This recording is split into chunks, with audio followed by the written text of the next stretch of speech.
The barn was already burning when the bullets started. Clara Bennett pressed her trembling hands against 16-year-old Tommy's chest, blood pooling hot between her fingers as gunfire shattered the windows behind her. The same people who'd laughed at her body when she stepped off that stagecoach 3 months ago, the plus-size woman nobody wanted, now watched her refuse to run while armed men surrounded Harper Ridge Ranch in the freezing darkness. This wasn't just about a failing ranch anymore. This was about the secret she'd been carrying, the ledger that could destroy an empire, and the lonely cowboy who'd just decided her life was worth dying for. If you want to know how a mocked woman and a broken man fought their way through fire and blood to save everything they loved, stay until the end. Hit that like button and comment what city you're watching from, so I can see how far this story travels. The cattle were dying, not all at once. That would have been kinder somehow, cleaner. Instead, they went down slow, one every few days, collapsing in the frozen mud with their ribs showing through mangy hide like prison bars. Wade Callahan would find them at dawn, stiff and cold, their eyes still open and accusing. 41 years old, and he was watching his father's legacy rot into the ground one carcass at a time. Harper Ridge Ranch had been bleeding for 2 years straight, the kind of bleeding you can't stop with a tourniquet or a prayer. Workers quit without notice, taking their final wages in the middle of the night because they knew the well was running dry. The few who stayed did it out of loyalty to Wade's dead father, not faith in the son. The difference showed in their eyes every morning. 2,300 acres of Colorado grassland that used to run 500 head of cattle now barely supported 90. The ranch house his father built in 1891, solid timber and river stone, meant to last generations, was falling apart like everything else. Shutters hung crooked. The porch sagged. Mice owned the pantry. The whole place smelled like defeat. Wade stood in the front yard that February morning, studying the letter from First Bank of Prescott for the 4th time, 30 days. That's what they were giving him. 1 month to come up with $8,000, or they'd seize the land, the house, the remaining cattle, everything.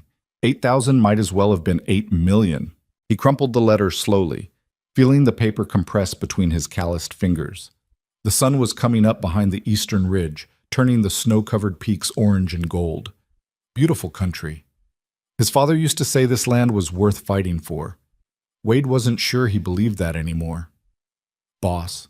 Wade turned. Miguel Santos stood on the porch, his weathered face tight with something that looked like pity. Miguel was 56, had worked Harper Ridge for 30 years, remembered when this place was something worth bragging about. Yeah. The boys are asking about wages. Tell them end of the week. That's what you said last week. Wade said nothing. Miguel shifted his weight, uncomfortable. Sam Hutchins already left. Took his bedroll in the night. Didn't even say goodbye. Another one gone. That left 7. 7 men to work a ranch that needed 20. Anyone else thinking about leaving? Miguel looked at the ground.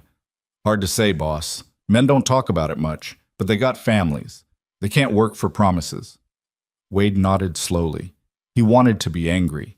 At the men for being disloyal, at the bank for being heartless, at his father for dying young and leaving him with this impossible burden. But anger took energy he didn't have. I'll figure something out, he said, knowing it sounded hollow. Miguel nodded and went back inside. Wade stood there alone, watching the sunrise paint colors across a ranch that wouldn't be his much longer. The wind cut through his coat, sharp and clean. February in Colorado didn't give a damn about your problems. The stagecoach arrived late that afternoon.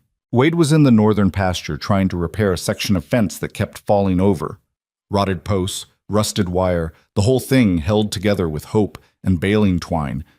When he heard Miguel calling from the ridge, he rode back to the house to find the boys gathered in the front yard, staring at something. A woman stood near the porch with a cracked leather suitcase at her feet. She was big, not tall, maybe 5'6", but heavy through the middle and hips, her body stretching the seams of a faded blue dress that had seen better years. Her dark hair was pulled back simple and practical. Her face was round, plain, unremarkable except for her eyes, which were steady and calm in a way that didn't match the nervous energy most people carried when they showed up at a strange ranch asking for work. The stagecoach driver was already back on his bench, clearly eager to leave. The woman didn't seem bothered by that. She stood there quietly while 7 cowboys stared at her like she'd dropped out of the sky. Wade dismounted and walked over. Up close, he could see she was younger than he'd first thought. Maybe 30, 35. Her dress was clean but worn thin. Her shoes had been repaired multiple times. Everything about her said she'd traveled hard and wasn't afraid of it. "Help you?" Wade asked. "You Wade Callahan?" "That's right." "I'm Clara Bennett. I heard in town you might need a cook." Wade glanced at Miguel, who shrugged. "Who told you that?"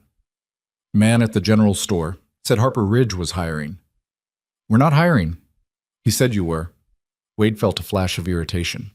Tom Brennan at the general store needed to keep his mouth shut about ranch business. "Even if we were, I can't pay much."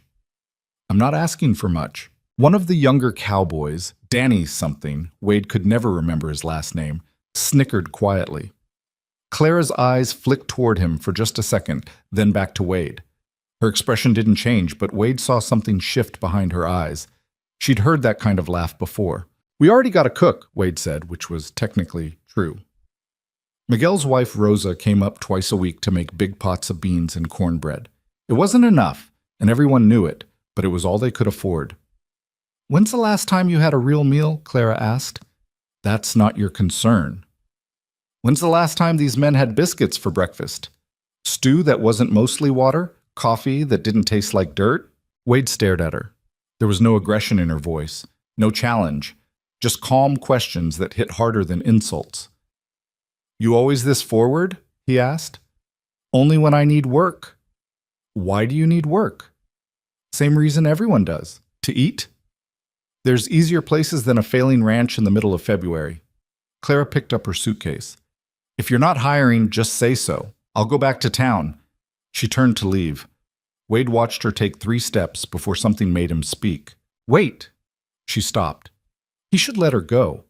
He couldn't afford another mouth to feed, couldn't afford wages for someone who'd probably quit after a week when she realized how bad things were. But the men were hungry. He was hungry. And there was something about the way she'd stood there, taking in their stares without flinching, that made him think she might actually be tough enough for this place. $30 a month, he said. Room in the bunkhouse. You cook 3 meals a day, keep the kitchen clean, help with laundry if Rosa needs it. $40, Clara said. Wade almost laughed. I just said 30, and I'm saying 40. You want someone who can make food stretch, who won't waste a single potato or burn the bread, who'll keep your men fed even when supplies run low. That's worth 40. You got a lot of confidence. I got a lot of experience. They stared at each other. Wade could feel Miguel watching, could hear Danny and the others whispering. This woman had some nerve, showing up out of nowhere and negotiating like she had leverage.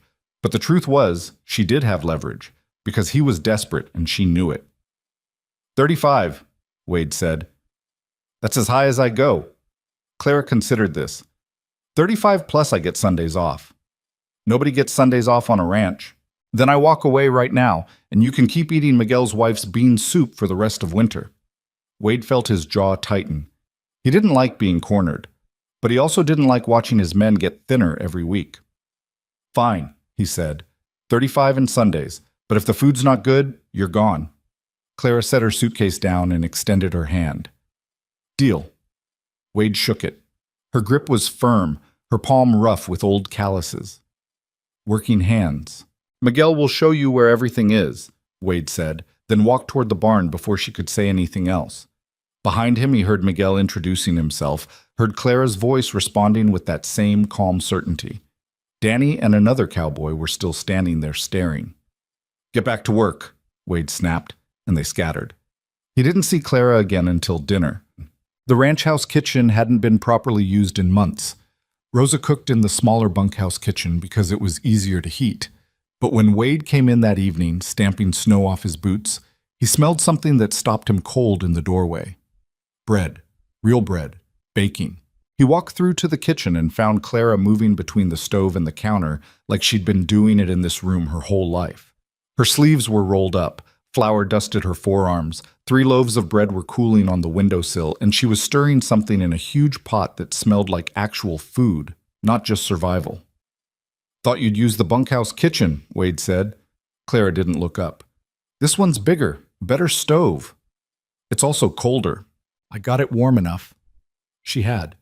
Somehow she'd gotten the old wood stove roaring hot, had water boiling, had the whole room feeling almost comfortable. Wade couldn't remember the last time this kitchen felt alive. "Where'd you get the supplies?" he asked. "Miguel showed me the pantry. You had more than you thought, just needed organizing." Wade looked at the pot. "What is that?" "Beef stew. Found a side of meat in the cold cellar that was about to turn. Cut off the bad parts, used the rest. There's carrots and potatoes from the root cellar, onions, some dried herbs that were pushed to the back of the shelf. It'll feed everyone with enough left over for tomorrow." "I didn't authorize you to You hired me to cook," Clara interrupted, still not looking at him.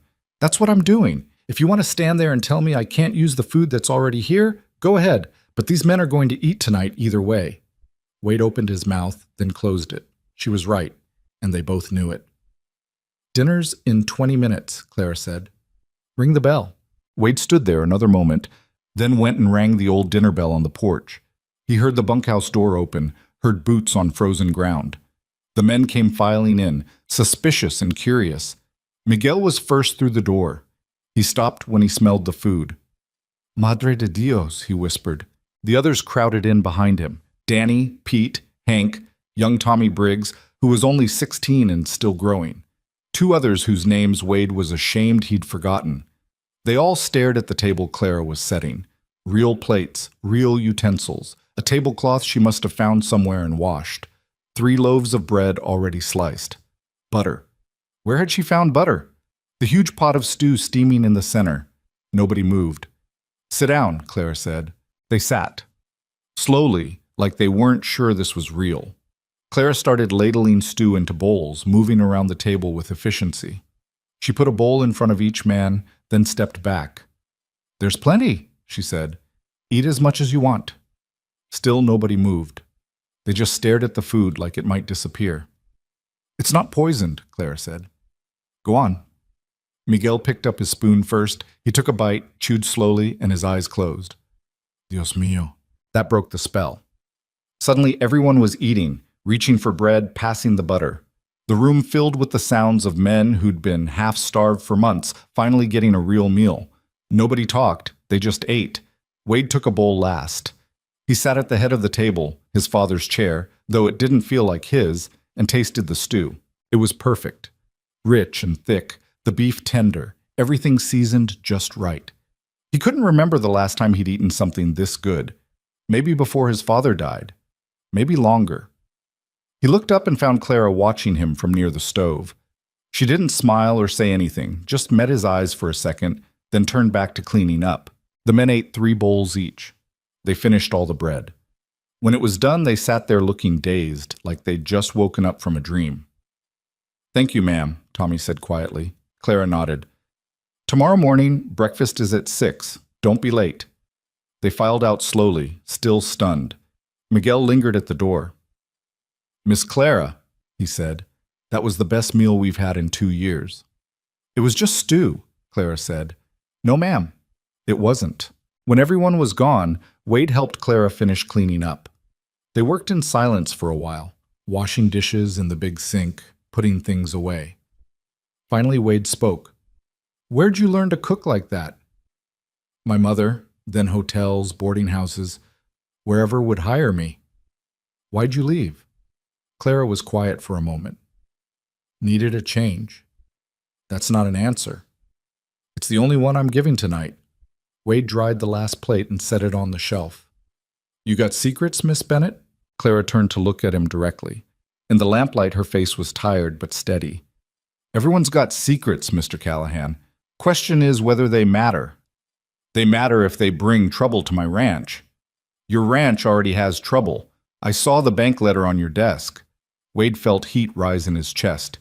"You were snooping in my office?" "I was looking for the pantry inventory. The letter was sitting right there. Hard to miss." "That's none of your business." "You're right," Clara said. "But if you're 30 days from losing this place, seems to me you can't afford to turn away help, even if it comes from a fat woman who showed up asking questions." The bluntness of it caught Wade off guard. He'd been thinking it, sure, she was heavy, that was just fact, but hearing her say it out loud made him uncomfortable in a way he couldn't quite name. "I didn't hire you because of how you look," he said. "You didn't want to hire me at all." But you're desperate and I'm good at what I do, so we're both getting something out of this. She picked up her coat from the chair. I'm sleeping in the small room off the kitchen. Miguel said it used to be a maid's quarters. That work for you? Wade nodded. He didn't trust his voice. Clara walked to the door, then paused. For what it's worth, Mr. Callahan, I'm not here to cause problems. I'm here to work. Long as you let me do that, we won't have any issues. She left before he could respond. Wade stood alone in the kitchen that still smelled like bread and beef stew, feeling something he hadn't felt in a long time. Hope. And he hated how much that scared him. The next morning, Wade woke to the smell of coffee. Real coffee. Not the burnt, watered-down stuff they'd been choking down for months. He could smell it from his bedroom, rich and strong, calling him downstairs like a siren song. The kitchen was already warm when he got there. Clara had the stove going, had bacon sizzling in a pan, had biscuits in the oven and eggs waiting to be scrambled. She'd pulled her hair back tight and wore the same dress as yesterday, but with an apron over it. Morning, she said without looking up. Wade grunted and poured himself coffee. It tasted like heaven. He stood there drinking it, watching Clara work. She moved with practiced efficiency. No wasted motion, everything timed perfectly. The bacon came off just as the biscuits were ready. The eggs went in at exactly the right moment. The men started filing in right at 6. They were quieter this morning, more cautious, like they were afraid yesterday had been some kind of fluke. It wasn't. Clara served them bacon, eggs, fresh biscuits with honey, and more of that perfect coffee. The men ate like it was their last meal on earth. Wade ate too, unable to stop himself from going back for seconds. When breakfast was done, Clara packed lunches for everyone. Biscuits with bacon wrapped in cloth, apples that must have been hiding in the root cellar, canteens of water. The men took them like they were receiving gold. Miss Clara, Pete said. He was one of the older cowboys, usually didn't talk much. If you don't mind me asking, where'd all this food come from? Same place it's always been, Clara said. You just weren't using it right. But You've been running low because nobody was managing it properly, Clara said, not unkindly. You had 3 different partial sacks of flour in the pantry, 2 of them weevil-infested because they weren't sealed. You had vegetables in the root cellar that were rotting because nobody was checking them. You had a whole shelf of preserves from God knows when that were still good but got forgotten. I didn't create food out of nothing. I just stopped the waste. The men looked embarrassed. Wade felt embarrassed. She was right. They'd been so focused on just surviving day to day that nobody had thought about actually managing their resources. Well, Pete said, we appreciate it. Clara nodded and turned back to the dishes. The days started to develop a rhythm. Clara cooked 3 meals a day, each one better than anything they'd had in years. She reorganized the pantry, the root cellar, the smokehouse. She found things they'd forgotten they had, made things stretch further than seemed possible. She baked bread twice a week, made her own butter, started a sourdough starter that she guarded like treasure. But she did more than cook. Wade would see her in the evenings, teaching young Tommy how to read. The boy had never learned. His father died when he was young, and his mother couldn't afford schooling. Clara sat with him at the kitchen table after dinner, working through a primer she'd brought in her suitcase, patient and steady, while Tommy stumbled over words. She helped Miguel's wife Rosa with the laundry, even though that wasn't part of her job. She mended clothes for the men, fixed buttons, patched holes. She kept the ranch house cleaner than it had been in years. And she never complained, never asked for special treatment, just worked, quiet and constant, like she'd been there forever. The men started to change. They came to meals on time now, washed up before sitting down. They said please and thank you. They stopped leaving muddy boots in the kitchen. It was like Clara's presence demanded better from them without her having to say a word. Wade noticed other things too. The way she hummed sometimes when she cooked, old songs he didn't recognize. The way she always saved the burnt edges of the bread for herself, giving the men the perfect slices. The way she kept a cup of coffee warm for whoever came in last, even if it meant staying up past midnight. The way she moved through the house like a ghost sometimes, quiet and careful, like she was used to making herself invisible. 3 weeks after she'd arrived, Wade found her in the barn late one night. He'd gone out to check on a mare that was due to foal soon and found Clara sitting on a hay bale in the shadows, just sitting there in the dark. Not doing anything, just sitting. "You all right?" he asked. She startled, actually jumped a little, then relaxed when she saw it was him. Fine, couldn't sleep. Wade leaned against the stall door. The mare huffed softly behind him. You do that a lot, not sleep. How would you know? I see your light on, late at night. Clara didn't respond to that. She just sat there, her hands folded in her lap, her face hidden in shadow. You running from something? Wade asked. What makes you think that? The way you watch the road, the way you go quiet when strangers come around, the way you keep your door locked even though you're in the middle of nowhere. Clara was quiet for a long moment. When she spoke, her voice was different, softer, tired. Everyone's running from something, Mr. Callahan. Some of us are just better at it than others. That trouble you mentioned, the kind that might matter. It coming here? I don't know, Clara said honestly. I hope not. But it might. It might. Wade should have been angry, should have told her to leave right then before whatever she was running from showed up at his door. But instead he heard himself say, How bad is it? Bad enough that I've been moving every few months for 2 years. Bad enough that I don't use my real name most places. Bad enough that I... She stopped, shook her head. You don't need to know all this. Maybe I do. Why? So you can throw me out? So I can decide if I need to be worried. Clara stood up. Even in the darkness, he could see her face now, see something fierce and frightened at the same time. You should throw me out. It would be smarter, safer. I shouldn't have stayed this long. But you did. I needed the money, and She paused. I was tired of running. So stay. You don't know what you're saying. Wade stepped closer, not threatening, just closer. Close enough to see her face clearly in the thin moonlight coming through the barn door. I'm saying you're the best cook this ranch has ever had. I'm saying my men are healthier and happier than they've been in 2 years. I'm saying you've kept this place running better in 3 weeks than I did in 6 months. Whatever you're running from, I don't care. Long as you keep doing what you're doing, you got a place here. Clara stared at him. You're a fool. Probably. If they come here, then we'll deal with it. You don't understand. These aren't just... The barn door creaked open. They both spun around. It was just Miguel, looking sheepish. Sorry, boss. Saw the light. Wanted to make sure everything was okay. Fine, Wade said. Mare's not ready yet. Miguel nodded and left. But the moment was broken. Clara moved toward the door. Miss Bennett, Wade said. She stopped but didn't turn around. Whatever it is you're running from, it doesn't change what you've done here. Remember that. She left without answering. Wade stood in the barn alone, wondering what kind of trouble he'd just invited into his life and why he didn't regret it. The stranger arrived on a Thursday. Wade was in the southern pasture trying to coax the remaining cattle into better grazing when he saw the rider coming up the road. Even from a distance, there was something wrong about him. Something too deliberate in the way he sat his horse, too calculated in his pace. Wade rode back to the house. Clara was on the porch shaking out a rug, and she froze when she saw the stranger coming. Just froze completely, the rug forgotten in her hands. You know him? Wade asked. No, Clara said, but she was lying. Wade could hear it in her voice. The man rode into the yard and dismounted with practiced ease. He was tall, elegant, in a way that didn't belong on a ranch, dressed in expensive clothes that were somehow still pristine despite the road.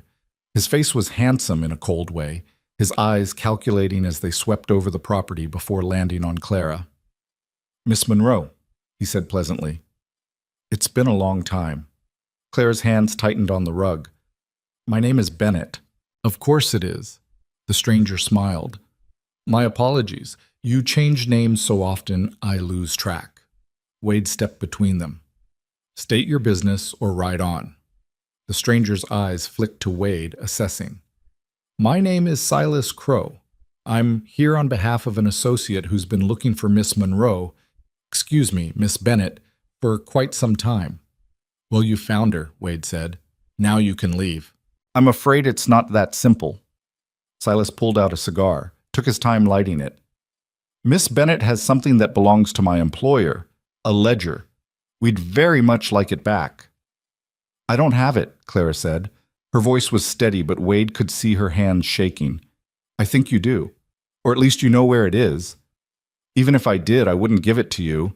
Silas took a long drag on his cigar. That's unfortunate. My employer was hoping we could resolve this civilly. But if you insist on being difficult, well... He looked around the ranch with exaggerated interest. Accidents happen, especially on failing ranches. Fires, cattle getting loose, men getting hurt. Would be a shame if any of that happened here. Wade's hand moved toward his gun. Silas saw it and laughed. Please, I'm not here to cause trouble today. Just delivering a message. My employer wants that ledger. You have 1 week to reconsider. He tipped his hat to Clara. Think about it, Miss Monroe. Think about what you're risking, and whether these people are worth dying for. He mounted his horse and rode off, slow and unhurried, like he had all the time in the world. Wade waited until he was out of sight before turning to Clara. Start talking. Clara's face was pale. I can't. You just put my men in danger. You owe me the truth. You're right. She set the rug down carefully. You're absolutely right. I'll pack my things and be gone within the hour. She started toward the house, but Wade caught her arm. That's not what I meant. It's what needs to happen. I was selfish staying here. I knew better, and I stayed anyway. But I won't let anyone get hurt because of me. Tell me about the ledger. It doesn't matter. Tell me. Clara pulled her arm free. For a moment, Wade thought she was going to run. Instead, she sat down hard on the porch steps like her legs wouldn't hold her anymore. 2 years ago, I was working at a hotel in St. Louis, she said quietly. The owner was a man named Victor Langston, wealthy, powerful, connected to the railroads, to politicians, to half the business in 3 states. I was just a cook in his hotel. Nobody important, nobody who mattered. But I saw things. What things? Men coming and going at odd hours, meetings that didn't make sense. Girls, young girls, being brought in through the back entrance and leaving different, wrong. I started paying attention, started listening, and then one night I was cleaning the office and I found a ledger. Financial records, names, transactions, proof of everything. Clara looked up at Wade. Her eyes were haunted. He was trafficking women, stealing land through corrupt officials, bribing judges and sheriffs across 4 states. The ledger had all of it, everything, enough to destroy him completely. So you took it. I took it and I ran. I didn't think. I just knew if I stayed, if he found out what I knew, I'd disappear like all those girls. So I took the ledger and I ran, and I've been running ever since. Wade sat down next to her on the steps. Why not go to the authorities? I tried. The first town I stopped in, I went straight to the sheriff. Turned out he was on Langston's payroll. Barely got out alive. After that, I didn't know who to trust, so I just kept moving, kept hiding, kept hoping he'd give up and forget about me. Men like that don't forget. I know. Claire's voice broke slightly. I know. They sat in silence. The wind moved through the yard, cold and indifferent. Inside the house, Wade could hear Miguel and the boys getting ready for dinner, unaware of what was coming. You should tell me to leave, Clara said. Yeah, but you're not going to. No. Why not? Wade thought about that. About the ranch his father built, the men who depended on him, the debt hanging over everything. About this woman who'd walked into his life carrying secrets and danger and somehow made everything better anyway. Because I'm tired of running too, he said finally. Tired of watching things fall apart, tired of feeling helpless. Maybe that makes me a fool, but if that bastard thinks he can come to my ranch and threaten my people, he's wrong. Clara turned to look at him. Your people? You've been here 3 weeks. You cook for us. You take care of us. Far as I'm concerned, that makes you one of us. Tears filled Clara's eyes but didn't fall. You're going to get killed. Maybe, but at least I'll go down fighting for something that matters. The ledger isn't here, Clara said. I hid it, safe. Somewhere Langston will never find it. Can you get to it? Yes, but if I do, if I bring it out of hiding, things are going to get very bad very fast. Wade stood up. Then we better be ready. That night, Wade called a meeting. He gathered all the men in the kitchen after dinner and told them everything. About Clara's real name, about Langston, about the ledger and what it contained, about Silas Crow's threats. The men listened in silence. When Wade finished, Miguel spoke first. So we're harboring a fugitive. She's not a fugitive. She's a witness. There's a difference. Not to the men hunting her. No, Wade agreed. Not to them. Tommy raised his hand like he was in school. Are we going to fight? I don't know yet, Wade said honestly, but I need you all to understand what's happening. If you want to leave, I won't hold it against you. You didn't sign up for this. Nobody moved. Danny cleared his throat. Miss Clara taught me to read better. I can do my letters now. She fixed my boots, Pete added. Didn't have to, just did. Best food I've eaten in 10 years, said another cowboy. Miguel looked at Wade. We stay. You sure? This is our home. Someone threatens it, we defend it. That's how it works. The other men nodded. Even young Tommy, who should have been scared, sat up straighter in his chair. Wade felt something catch in his throat. All right then. Tomorrow we start preparing, check all the weapons, make sure we have ammunition, reinforce the doors and windows, set up a watch schedule. If they're coming, we'll be ready. Clara stood in the doorway. Wade hadn't noticed her there, but now everyone turned to look. Her face was wet with tears she wasn't bothering to hide. I'm sorry, she whispered. I'm so sorry I brought this here. Miguel stood up. With respect, ma'am, you didn't bring trouble. Trouble followed you. There's a difference. I should leave. You should stay right here, Pete interrupted. We got your back, Miss Clara. All of us. The other men murmured agreement. Clara looked at all of them, these rough cowboys who barely knew her, who had every reason to throw her out, and instead they were standing with her. She sat down at the table and cried. Nobody tried to stop her. They just let her cry while they sat there, silent and solid. 7 men and 1 broken woman preparing to fight a war they didn't ask for. Outside, the February wind howled against the windows like it could smell what was coming. The work started before dawn. Wade and Miguel went through the weapons first. 3 rifles, 4 handguns, a shotgun that was older than both of them combined. They cleaned each one methodically in the pale lamplight, checking mechanisms, testing triggers. The shotgun stock was cracked, but Miguel wrapped it tight with leather strips and declared it functional enough. Ammunition? Wade asked. Miguel counted boxes. Maybe 200 rounds for the rifles, less for the handguns. The shotgun shells are ancient, but they'll fire. Not enough if they come at us hard. No, Miguel agreed. Not nearly enough. They heard footsteps on the stairs and both reached for weapons before realizing it was just Clara. She stood in the doorway wearing that same faded blue dress, her hair already pinned up for the day's work. She looked at the guns spread across the kitchen table, and something crossed her face that might have been guilt or might have been resignation. I can shoot, she said quietly. Wade looked up.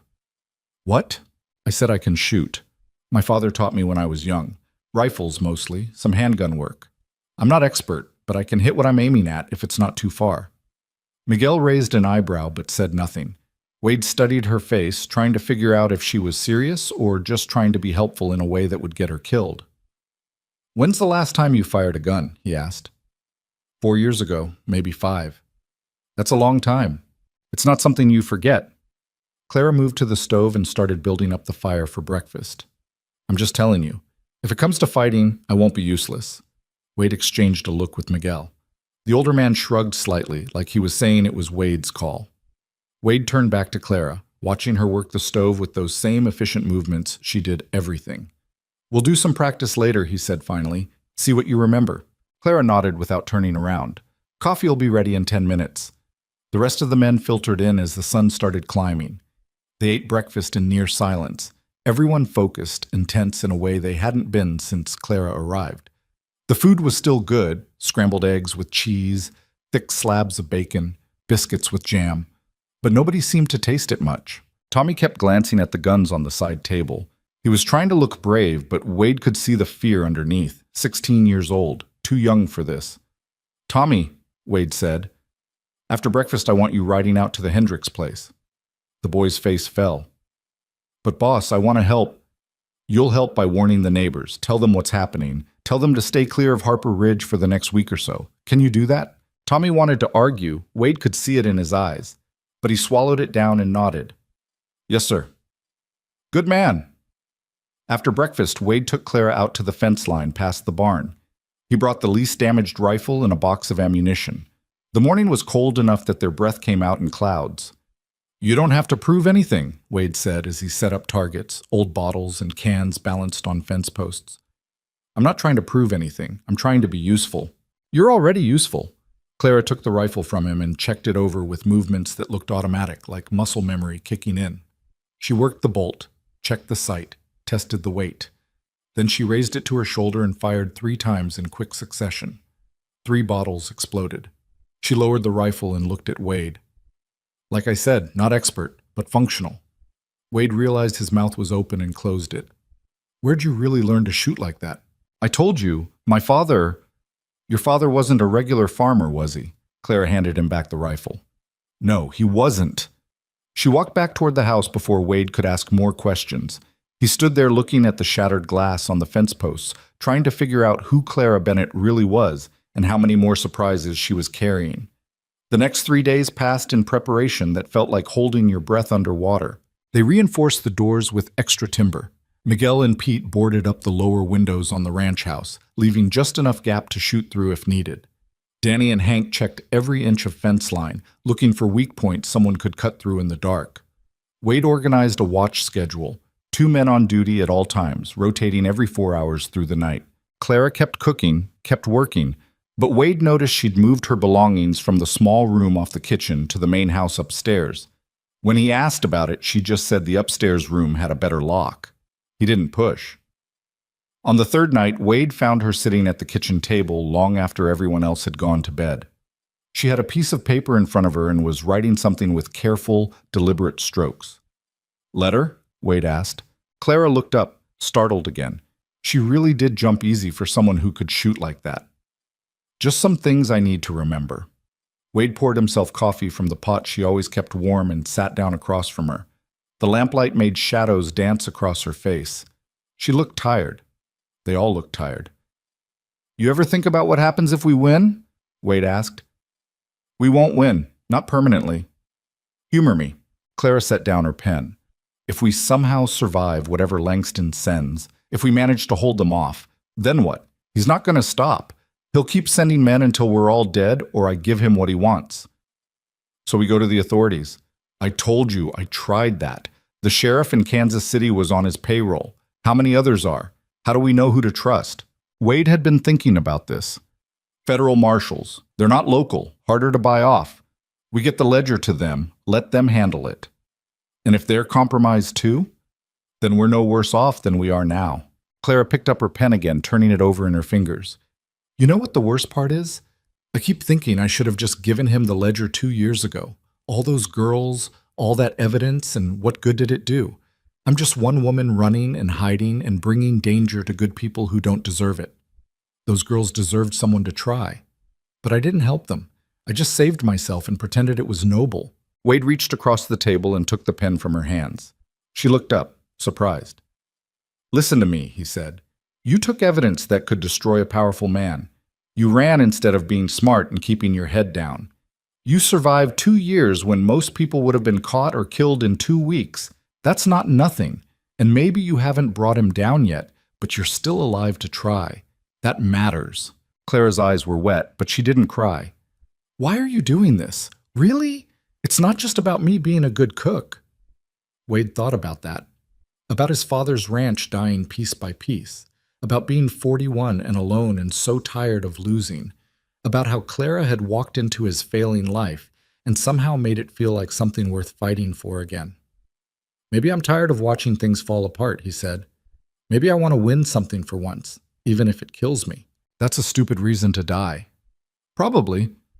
They sat there in the lamplight, 2 broken people in a dying ranch, and didn't say anything else. Sometimes there wasn't anything else to say. The attack came on the 4th night. Wade was on watch with Pete, both of them stationed near the barn where they had a clear view of the road and the pastures. It was past 2 in the morning, cold enough that frost was forming on the fence rails. Wade was starting to think maybe Silas Crow had been bluffing when Pete grabbed his arm. Boss, look. Riders. Coming slow from the east, spread out in a line, Wade counted 6, maybe 7 in the darkness. They weren't trying to hide. They wanted to be seen. Get everyone up, Wade said quietly. Now. Pete ran for the house while Wade grabbed his rifle and moved to better cover. His heart was hammering, but his hands were steady. That was something, at least. The house came alive fast. Lights flickered on. Wade heard Miguel shouting orders, heard boots on wood floors. Clara appeared on the porch carrying the shotgun, and Wade's first thought was to yell at her to get back inside, but there wasn't time. The riders stopped about 50 yards out, just visible in the moonlight. One of them walked his horse forward a few more steps. Even in the dark, Wade recognized Silas Crow's elegant posture. "Mr. Callahan," Silas called out. His voice carried easy in the frozen air. "I do hate to disturb you at this ungodly hour, but my employer's patience has run out." Wade didn't answer. He just watched, waiting. "Miss Monroe has something that belongs to us," Silas continued. "We're here to collect it. This can be easy or it can be very, very difficult. The choice is yours." "Get off my land!" Wade shouted back. Silas sighed dramatically. "I was afraid you'd say that." He made a small gesture with his hand and everything went to hell. The riders spurred forward. Gunshots cracked through the night. Wade fired twice, saw one man go down. Return fire splintered the fence post next to his head. He dropped behind the water trough and fired again. The barn. They were heading for the barn. Wade ran, keeping low, trying to reach it before they did. Behind him, he heard more gunfire, heard Miguel's rifle barking from an upstairs window, heard someone screaming but couldn't tell who. His boots slipped on frost-slick ground and he nearly went down. Too late. One of the riders was already off his horse, throwing something through the barn door. Wade saw the flicker of flame and knew. The explosion came a second later, not huge, but enough. Fire bloomed inside the barn, catching on old dry hay and timber. Within seconds, the whole interior was lighting up. "No!" Wade didn't realize he was shouting. That barn, his father built that barn.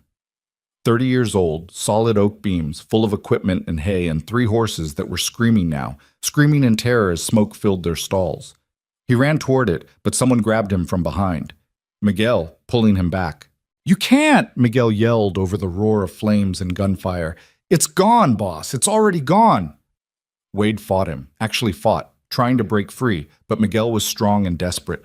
Another explosion inside the barn, the lamp oil they stored there, and suddenly the whole structure was an inferno. The horses. He could hear them dying. Danny and Hank ran past, heading for the barn despite the heat. They got the side door open and the horses burst out, wild with fear, their coats smoking. They scattered into the night. At least they were alive. More gunfire. Wade spun around and saw 2 riders coming at the house. Clara was still on the porch with that shotgun and she fired once, the recoil nearly knocking her down.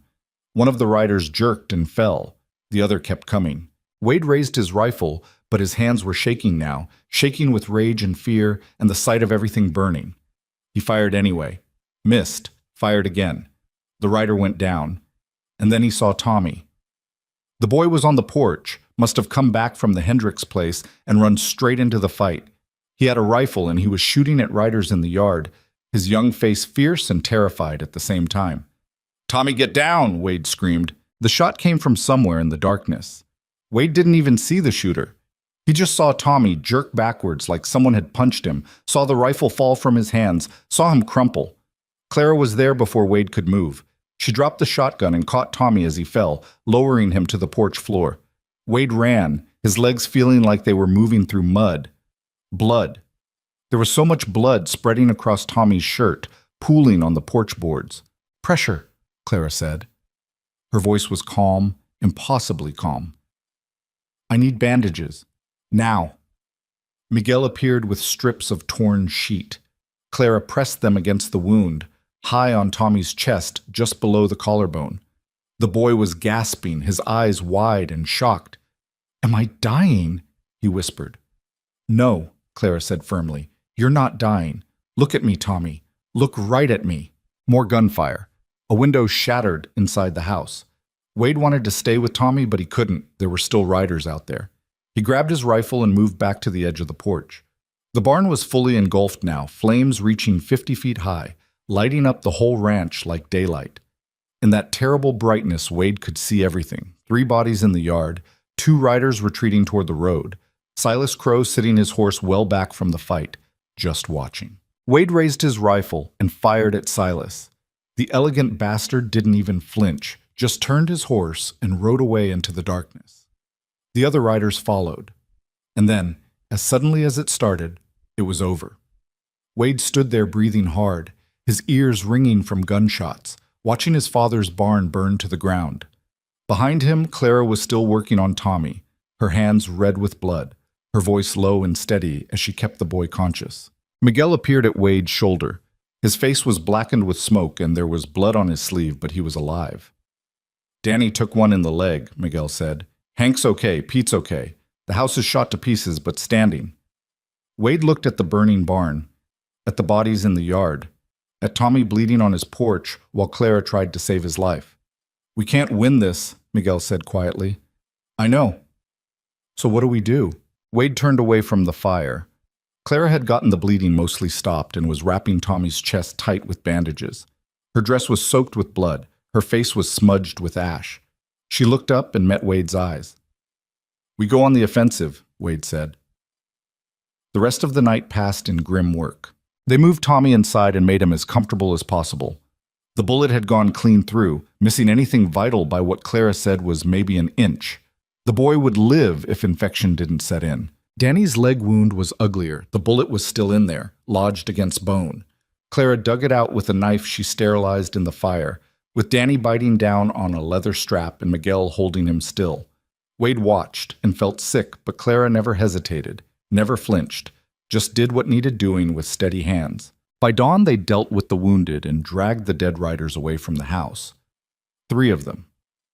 Wade didn't recognize any of the faces. Hired guns, brought in to do Langston's dirty work. The barn was gone, just a smoking ruin of charred timber and ash. Wade stood looking at it while the sun came up and felt something inside him go cold and hard. "We need to move fast," Claire said behind him. She'd washed the blood off her hands, but there were still dark stains on her dress. "Langston won't wait long before trying again, and next time he'll bring more men." "Where's the ledger?" Wade asked. Clara hesitated. "Denver. Hidden in a bank vault under a false name." "How long to get there?" "A day's hard ride. Maybe less." Wade turned to look at her. The morning light made her face look older, harder. This was a different Clara than the one who'd stepped off the stagecoach a month ago. Or maybe this was who she'd always been underneath. "We're going to get it," Wade said. "And then we're going straight to the federal marshals. We're ending this. They'll be watching the roads, waiting for me to run. So we don't run. We ride out in the open, during daylight, like we've got nothing to hide. You, me, and Miguel. The others stay here and guard the ranch." "That's insane. You got a better idea?" Clara looked at the ruined barn, at the house with its shattered windows, at the blood still staining the porch. "No," she said quietly. "I don't." They left 2 hours later. Miguel argued that Pete should come instead of him, but Wade shut that down. He needed Miguel, trusted Miguel. The other men could hold the ranch for a couple of days if they had to. Clara changed into men's clothing, pants and a shirt from the dead riders, boots that were too big but workable. She tied her hair back tight and pulled a hat low over her face. At a distance, she might pass for a man. Might. Wade gave Pete his final instructions. "Anyone comes near the ranch, you defend it. Don't try to be heroes. Just stay alive until we get back." Pete nodded. His face was grim but determined. "You watch yourself, boss. And you watch her." He jerked his head toward Clara. "She's earned it." They rode out under a clear sky, 3 riders heading east toward Denver. The road was frozen hard, the horse's breath steaming in the cold air. Wade kept scanning the horizon for signs of pursuit, but saw nothing. "Tell me about Victor Langston," Wade said after an hour of silence. Clara rode between him and Miguel, her posture tense. "What do you want to know?" "Everything. If we're fighting him, I need to understand who he is." Clara was quiet for a moment. When she spoke, her voice was distant, like she was remembering something she'd tried hard to forget. "He's a businessman. That's how he sees himself. Owns hotels, has interests in 3 railroad lines, sits on the board of 6 companies. He's rich in a way most people can't imagine, and he's completely without conscience." "The trafficking," Miguel said. "How did that start?" "I don't know when it started, but by the time I found the ledger, it had been going on for years. Girls from poor families, runaways, immigrants who didn't speak English. He'd offer them jobs, good wages, a way out of poverty. Then once he had them, they'd disappear into his hotels and never leave. Some of them were sold to other men. Some of them just vanished. Wade felt his jaw tighten. And the law did nothing? The law was on his payroll. Sheriffs, judges, even some federal officials. He's careful. He keeps records, that's what the ledger is. But he keeps them locked away. I was lucky to find it. Or unlucky, Miguel muttered. Yeah, Clara agreed. Or that. They rode in silence for a while.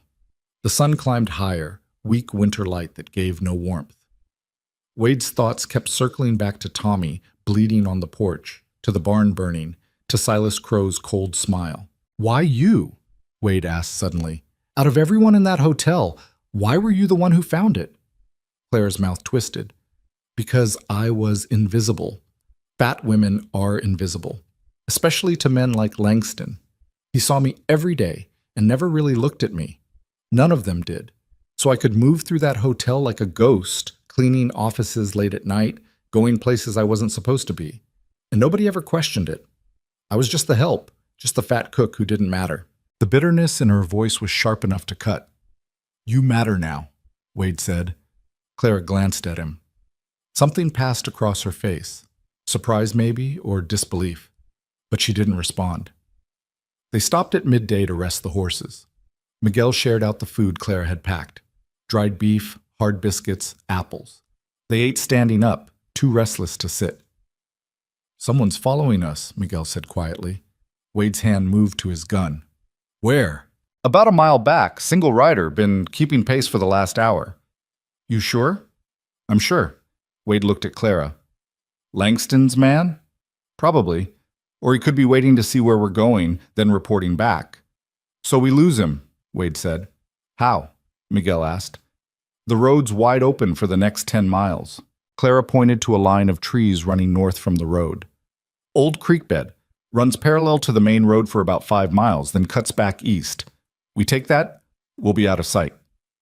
You know this area? Wade asked. I came this way when I first ran. I know a lot of back roads. They mounted up and left the main road, pushing into the trees. The ground was rougher here, snow-covered and treacherous, but Clara led them with confidence. Behind them, Wade caught one last glimpse of the rider on the road, still coming. The creek bed was frozen solid. The horses picked their way carefully over ice-slicked rocks while branches scraped overhead.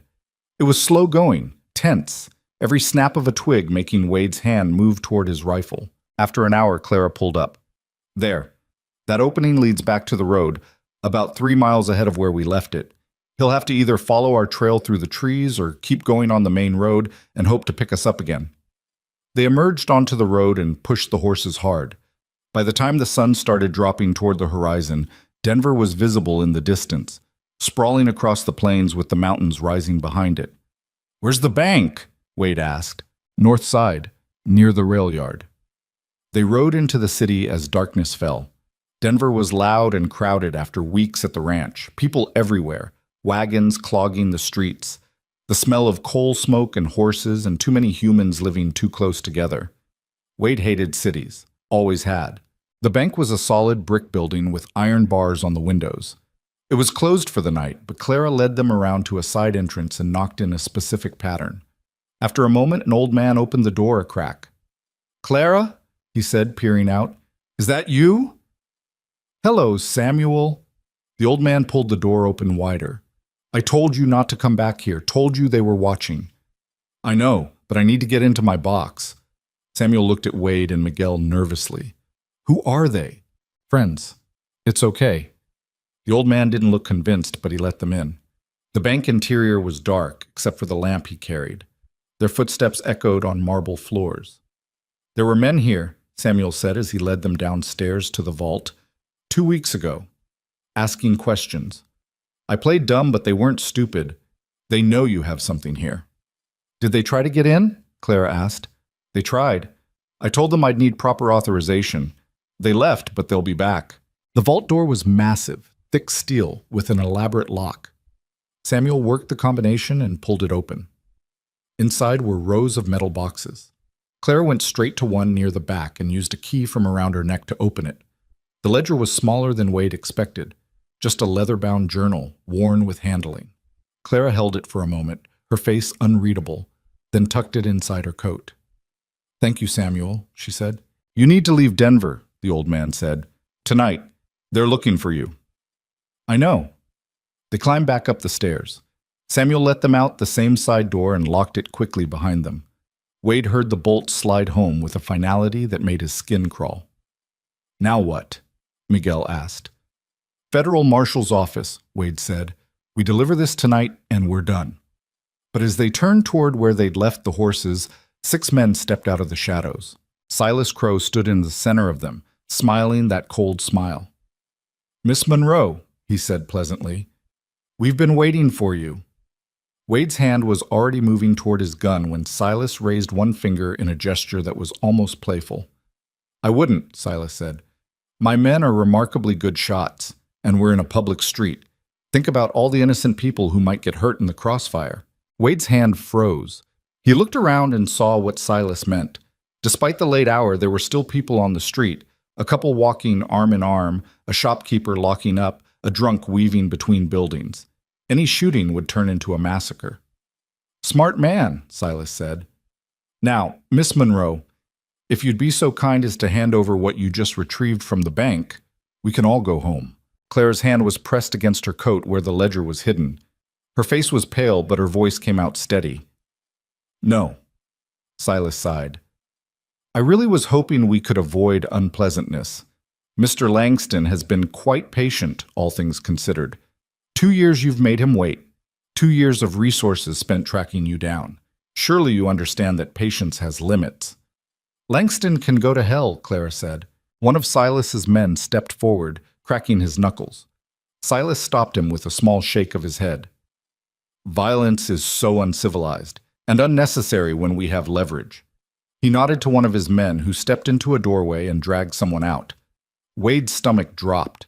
It was Samuel, the old bank clerk. They had a gun pressed against his head. "No," Clara whispered. "Oh, yes," Silas said. "You see, we've been watching this bank for weeks. We knew you'd come eventually, and we knew Samuel here was helping you, such a loyal friend. It would be a shame if that loyalty cost him his life." Samuel's eyes were wide with terror. He was trembling so hard Wade could see it from 10 feet away. "Let him go," Clara said. "He doesn't know anything. He was just doing his job." "Then give me the ledger." Wade could see Clara's mind working, see her weighing options that all led to the same dead end.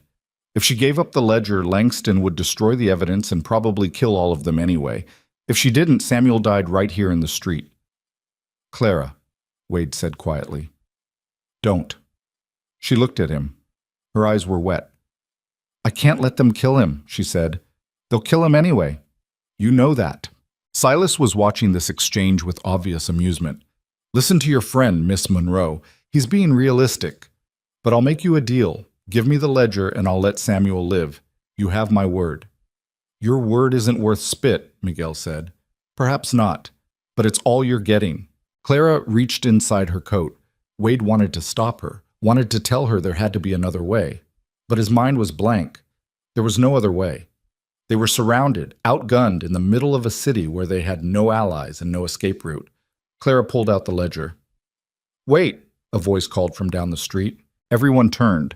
A man was walking toward them, his boots clicking on the cobblestones. He wore a long coat and a wide-brimmed hat, and there was something about the way he moved that made all of Silas's men tense up. The man came into the lamplight, and Wade saw the badge on his chest. Federal Marshal. "Evening, gentlemen," the marshal said. His voice was calm, almost friendly. "Seems like we got ourselves a situation here." Silas's smile didn't waver, but Wade saw something flicker in his eyes. "Marshal Hendricks, what a pleasant surprise." "I bet it is." Hendricks stopped about 15 feet away, his hand resting casually on his gun. "Now, I'm hearing reports of armed men threatening civilians in my city. That true?" "Just a misunderstanding," Silas said smoothly. "We're simply trying to recover stolen property from that woman there." Hendricks looked at Clara. "Ma'am, you steal something." "No, sir," Clara said. Her voice was shaking now. "I witnessed crimes. I have evidence. This man works for the criminal who committed them." "That's a serious accusation." It's also a lie, Silas said. The woman is delusional. She stole a personal ledger from my employer and has been running ever since. We just want back what belongs to us. Hendricks studied them all with eyes that missed nothing. Wade couldn't tell which way this was going to break. For all they knew, this marshal was on Langston's payroll too. Tell you what, Hendricks said finally. Why don't we all take a walk down to my office and sort this out proper-like, with lawyers and everything official? That won't be necessary, Silas said. His hand moved slightly and his men shifted positions surrounding the marshal. Hendricks noticed but didn't react. Son, I'm trying to give you a way out of this that doesn't end with you in a cell. I suggest you take it. I suggest you walk away, Marshal. This doesn't concern you. When armed men threaten people in my city, it concerns me. The tension stretched tight. Wade could see Silas calculating, trying to decide if he could kill a federal marshal and get away with it. Behind Hendricks, 2 more men appeared in the street. They wore badges too. The odds had just shifted. Silas saw it the same time Wade did. His smile finally faded. This isn't over, Miss Monroe, not by a long shot. Maybe it is, Hendricks said. Maybe you should take your boys and ride out of Denver before I decide to arrest the lot of you for disturbing the peace. For a long moment, nobody moved. Then Silas made a small gesture and his men lowered their weapons. The one holding Samuel shoved the old man away roughly. Samuel stumbled and Miguel caught him. We'll see each other again soon, Silas said to Clara. Then he and his men melted back into the shadows, disappearing as suddenly as they'd appeared. Wade let out a breath he hadn't realized he'd been holding. Hendricks walked over to them. Up close, he looked to be in his 50s, weathered and competent. You folks want to tell me what's really going on here? We need to talk, Clara said, somewhere private. My office is 3 blocks north. Come on. The marshal's office was a cramped room with a desk, 3 chairs, and walls covered in wanted posters. Hendricks poured coffee from a pot that looked like it had been sitting on the stove for days and gestured for them to sit. Clara didn't sit. She pulled out the ledger and set it on the desk. My name is Clara Monroe, she said. 2 years ago, I worked for Victor Langston in St. Louis. This ledger contains evidence of human trafficking, bribery, corruption, and murder spanning 4 states. I stole it, and I've been running ever since. Those men work for Langston. They've been hunting me. Hendricks picked up the ledger and started flipping through it. His expression didn't change, but Wade saw his jaw tighten as he read. After a few minutes, he set it down. This is real? He asked. Every word. Why didn't you come forward before? I tried. The sheriff in Kansas City was on Langston's payroll. I barely escaped. After that, I didn't know who to trust. Hendricks leaned back in his chair. Victor Langston. I know the name. Rich, connected, owns half of St. Louis. You're saying he's running a trafficking operation? I'm saying this ledger proves it. Names, dates, amounts paid, officials on his payroll, everything. And you're willing to testify? Clara hesitated. Wade saw the fear in her eyes, the weight of what she was being asked to do. Testifying meant stepping out of hiding. It meant painting an even bigger target on her back. Yes, she said finally. I'll testify. Hendricks nodded slowly. All right, but here's the problem. This ledger is evidence, and it's damning, but Langston's got lawyers who'll fight this every step of the way. We need more than just this book. We need witnesses. We need the girls themselves if we can find them. We need a case that's airtight. How long will that take? Wade asked. Weeks, maybe months. We don't have months, Miguel said. Those men will come back, and next time they won't be polite about it. Then we put Miss Monroe in protective custody. No, Clara said immediately. Langston's bought off law enforcement before. How do I know he hasn't bought you? Hendricks' face hardened.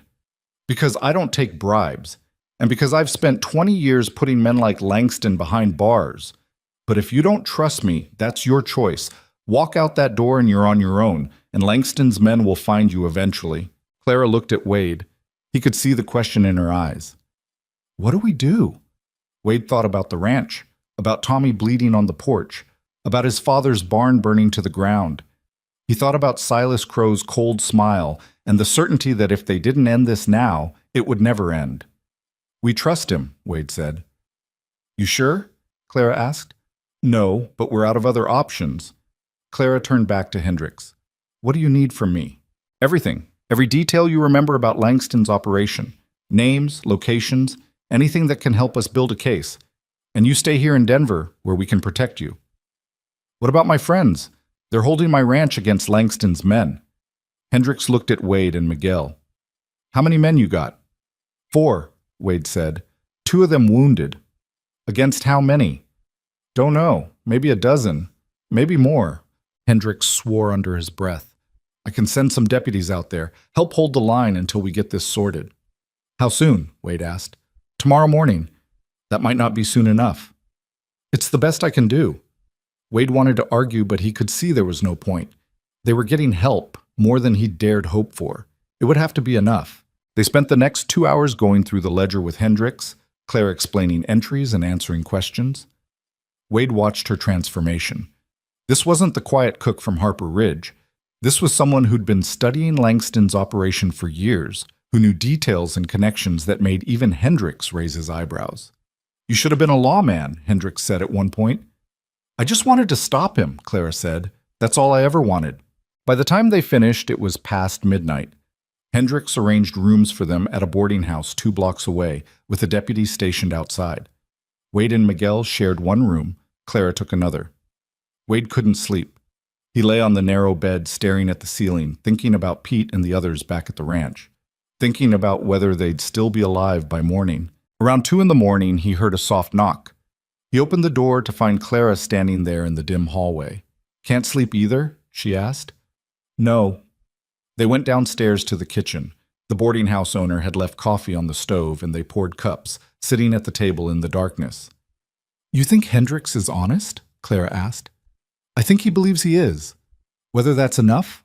I don't know. Clara wrapped her hands around her cup. I'm sorry for all of this. You lost your barn because of me. Tommy got shot because of me. Your whole ranch is in danger because I brought my problems there. You also kept us fed, kept us alive, taught Tommy to read, made that place feel like a home again. It's not a fair trade. No, Wade agreed, but it's the one we got. They sat in silence for a while. Outside, Denver was quiet except for the occasional drunk stumbling past. What happens after? Clara asked suddenly. If we win, if Langston goes to prison, if all of this actually works, what then?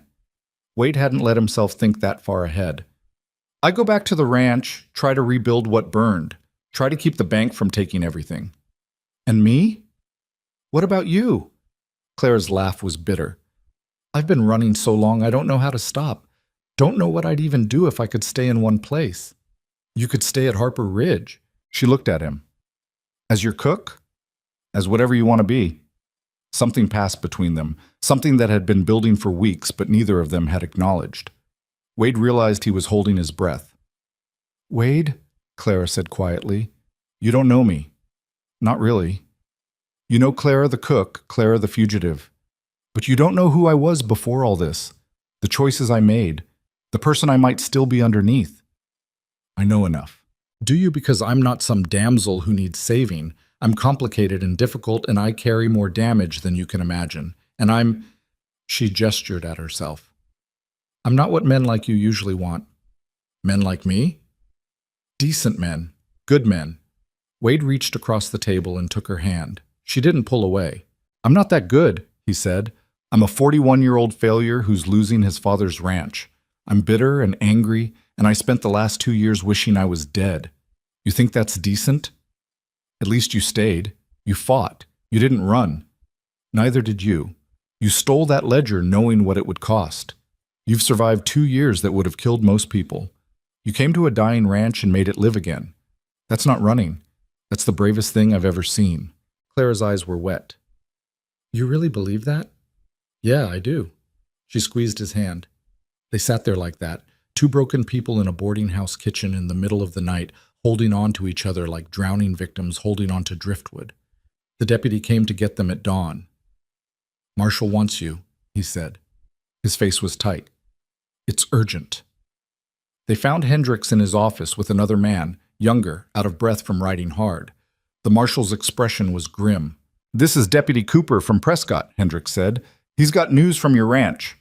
Wade felt his stomach drop. What happened? Cooper looked at him with pity. They hit you again last night. Bigger force this time. Your men held them off, but it was close. Real close. Casualties? Wade's voice sounded distant to his own ears. One of your cowboys took a bullet. Pete, I think his name was. He's alive, but he's hurt bad. The others are holding, but they won't last another attack. Not without reinforcements. Wade turned to Hendricks. You said you'd send help. And I will. But it takes time to organize a posse, get men willing to ride out. We don't have time. I understand that, but Wade didn't wait to hear the rest. He grabbed his coat and headed for the door. Miguel was right behind him. Where are you going? Hendricks called. Back to my ranch. To my men. That's suicide. Langston will have the roads watched. Then I'll go around the roads. Claire caught up with them in the street. I'm coming with you. No, Wade said. You need to stay here. Work with Hendricks. Make sure this case against Langston sticks. My being here doesn't matter if you're all dead. Clara, I said I'm coming. Her voice had that steel in it, the same steel he'd heard that first day when she'd negotiated for $40. Don't try to stop me. Wade looked at Miguel, who just shrugged. She shoots better than half our crew anyway. They got their horses from the stable and rode out of Denver before the sun was fully up. Hendricks had promised to send deputies as soon as he could organize them, but Wade wasn't holding his breath. They were on their own. The ride back was brutal. They pushed the horses hard, taking back trails and shortcuts that Clara seemed to know by instinct. Twice they spotted riders in the distance and had to detour around them. Every minute that passed felt like an hour. It was late afternoon when they finally saw Harper Ridge in the distance.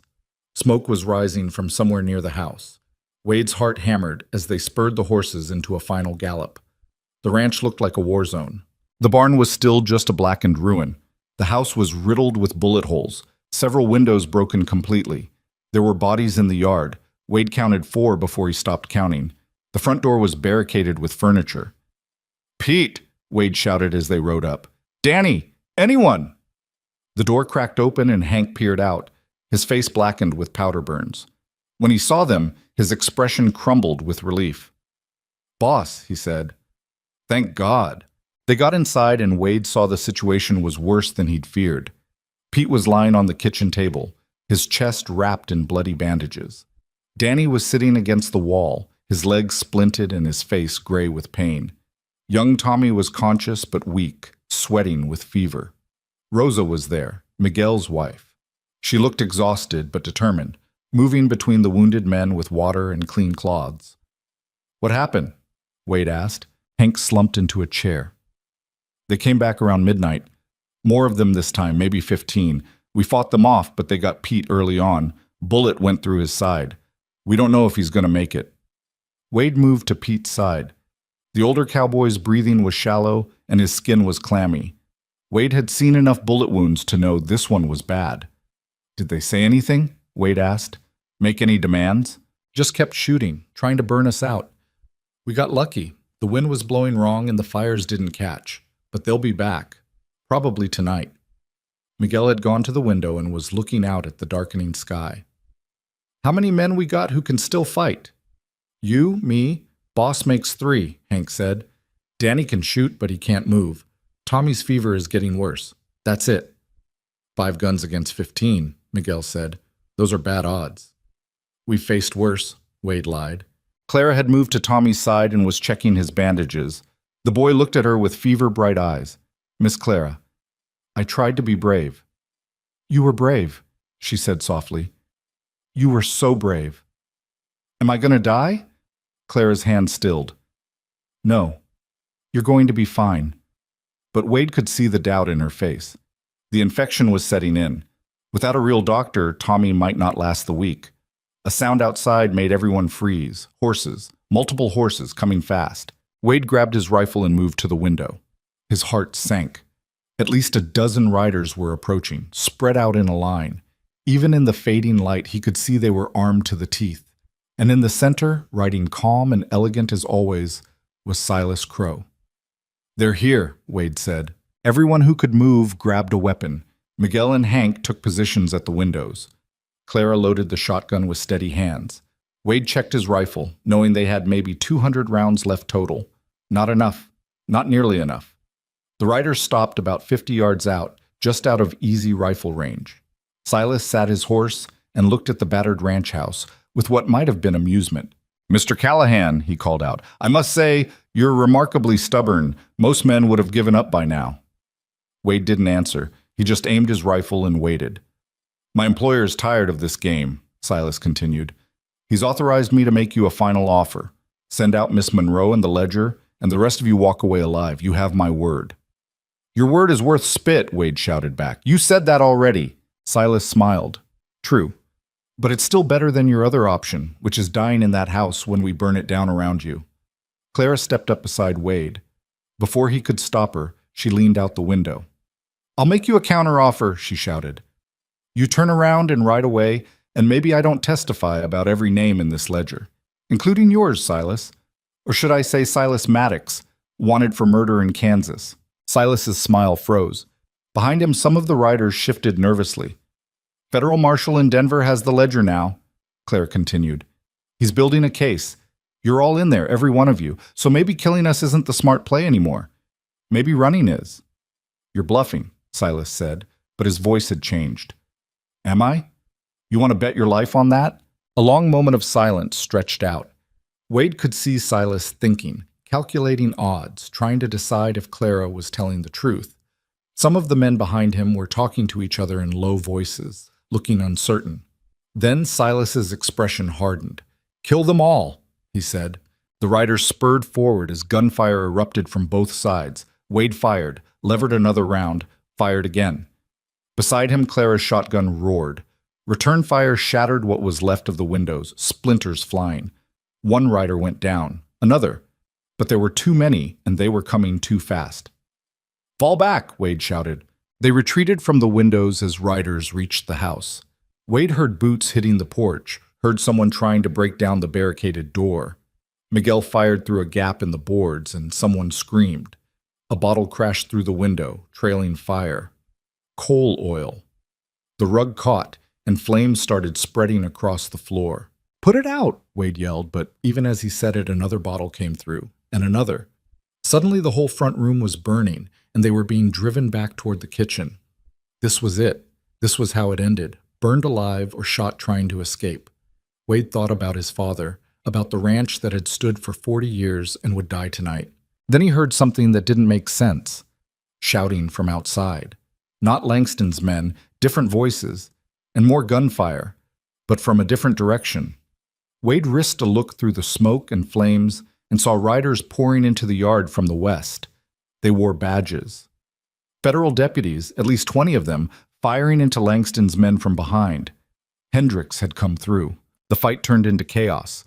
Langston's men were caught between the house and the deputies, taking fire from both directions.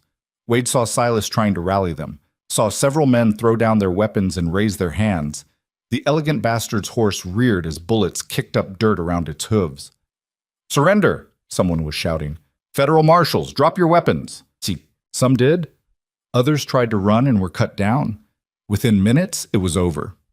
Silas Crow sat on his horse with his hands raised, surrounded by deputies, his expensive coat torn, and his face finally showing something other than amusement. Fear. Marshal Hendricks rode into the yard and dismounted, surveying the carnage with a grim expression. He saw Wade in the doorway and nodded. "Sorry we're late," he said. "Had to convince my deputies this was worth riding for." Wade couldn't speak. He just nodded back, feeling the adrenaline drain out of him and leave nothing but exhaustion. Clara was beside him suddenly, pressing against his side. He put his arm around her and felt her shaking. Or maybe he was shaking. Maybe they both were. "It's over," she whispered. "Please tell me it's over." Wade looked at the deputies rounding up Langston's men, at the ranch house burning behind them, at Pete dying on the kitchen table, and Tommy fevered in everything they'd lost. "Yeah," he said, "it's over." But even as he said it, he wondered if anything was ever really over, or if they'd just traded one kind of fight for another. The fire took another hour to put out. By the time they had it under control, half the front room was destroyed and the house reeked of smoke and burnt timber. Wade stood in what used to be the parlor, looking at the charred floor and blackened walls, and felt something inside him just give up. "We can rebuild it," Miguel said behind him, but even he didn't sound convinced. The deputies had dragged 11 of Langston's men into a line in the yard, hands bound, faces showing varying degrees of defiance and fear. 3 others were dead, covered with blankets near the ruins of the barn. Silas Crow sat apart from the rest, still maintaining that elegant posture even with his wrists tied, but his eyes tracked Hendricks like a cornered animal watching a hunter. The marshal was directing his men, getting statements, securing weapons. He saw Wade and walked over, his boots crunching on broken glass. "Your man Pete needs a real doctor," Hendricks said without preamble. "I've got one riding out from Prescott, but it'll be tomorrow morning at the earliest." "He'll be dead by then," Wade said flatly. "Maybe, maybe not, but it's the best we can do." Hendricks looked around at the destruction. "You got insurance on this place?" Wade almost laughed. "No." "Figures. Well, for what it's worth, you and your people are heroes. You held off Langston's men long enough for us to build a case. That ledger Clara gave us, combined with live witnesses we can arrest in turn, we can take down his whole operation." "Great. That and $1 might buy me a new barn."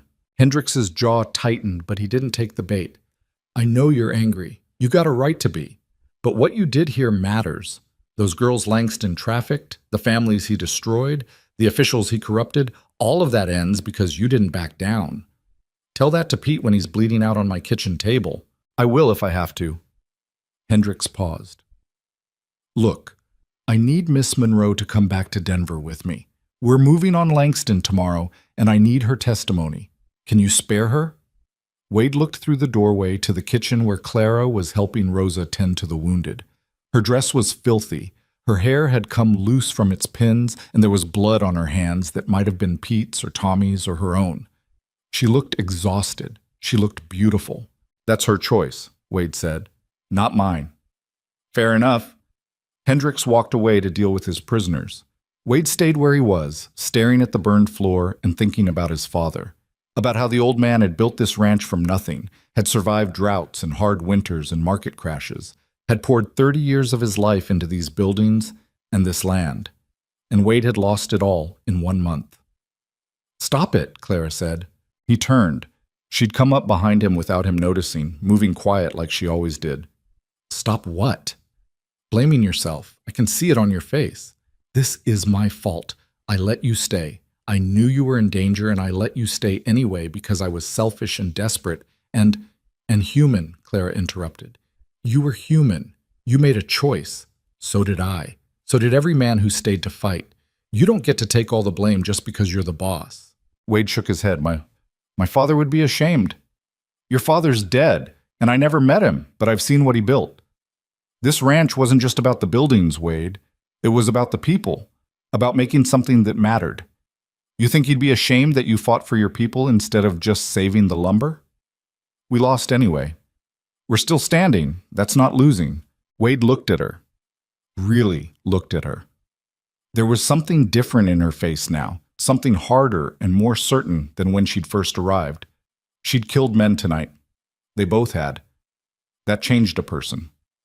"Hendricks wants you in Denver," Wade said. "For the trial." "I know, I heard." "You going?" Clara was quiet for a moment. "I have to. This is what I've been running toward for 2 years. The chance to actually stop him. I can't walk away from that now." "I know, but I'll come back. After. If you want me to."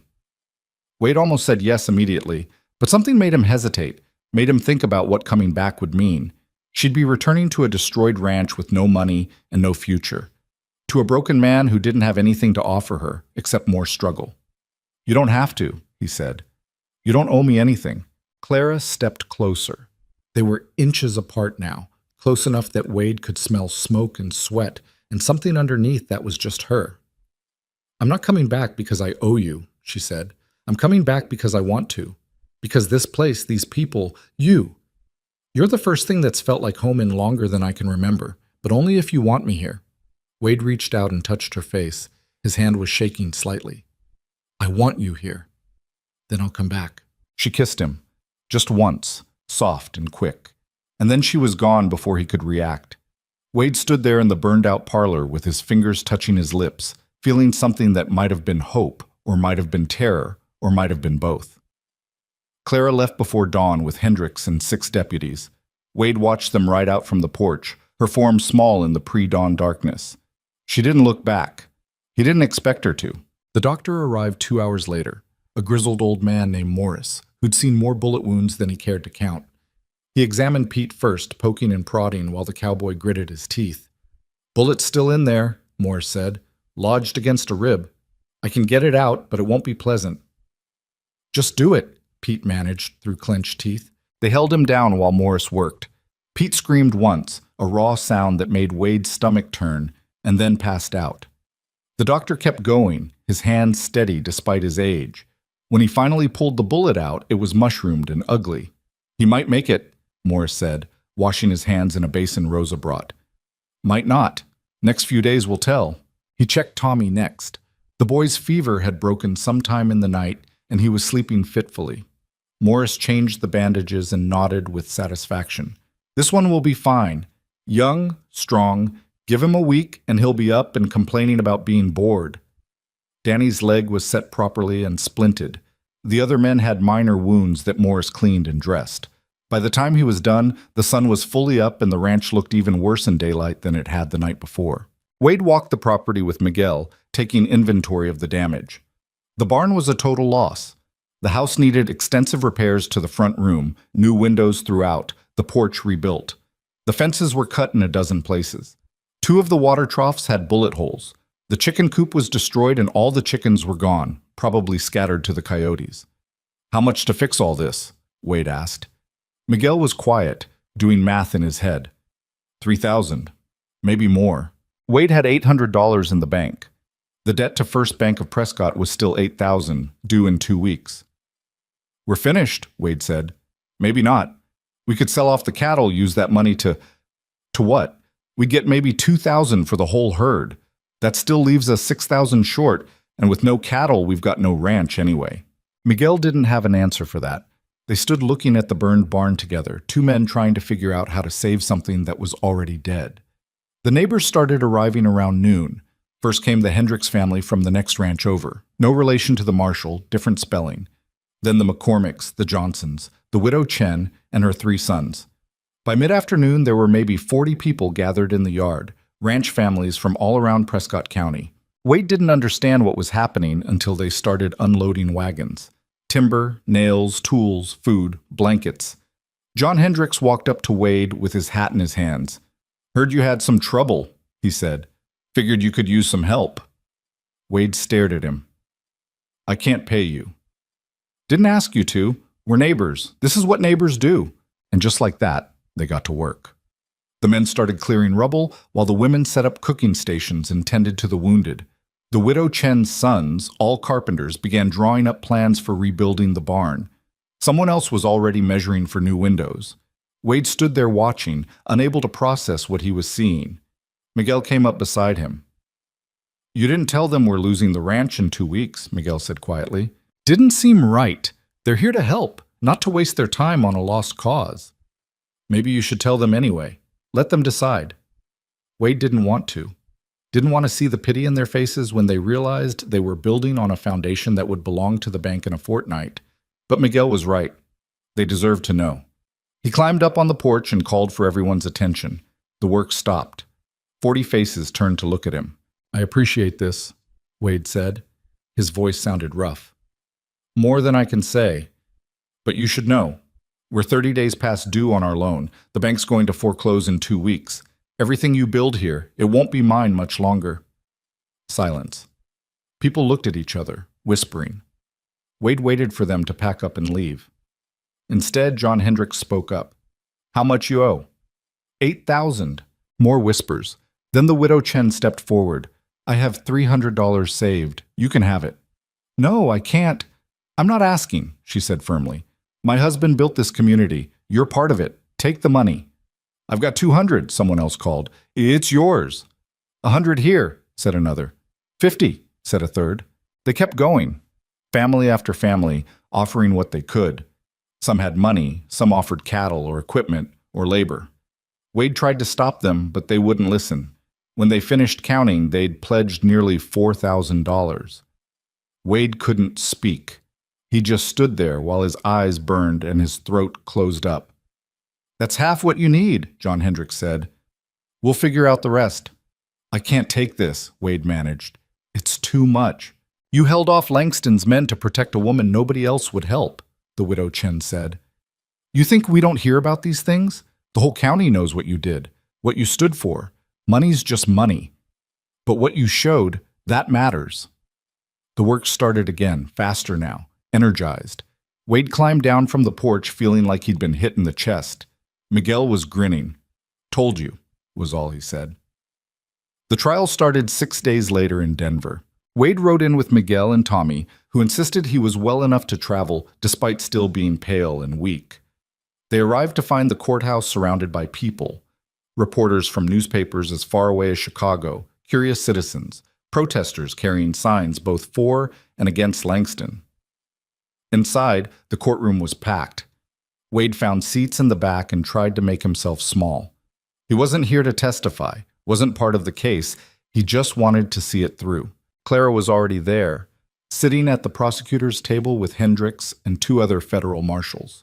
She wore a new dress, simple, dark blue, proper for court. Her hair was pinned up neat, and she sat with her hands folded, looking composed, but Wade could see the tension in her shoulders.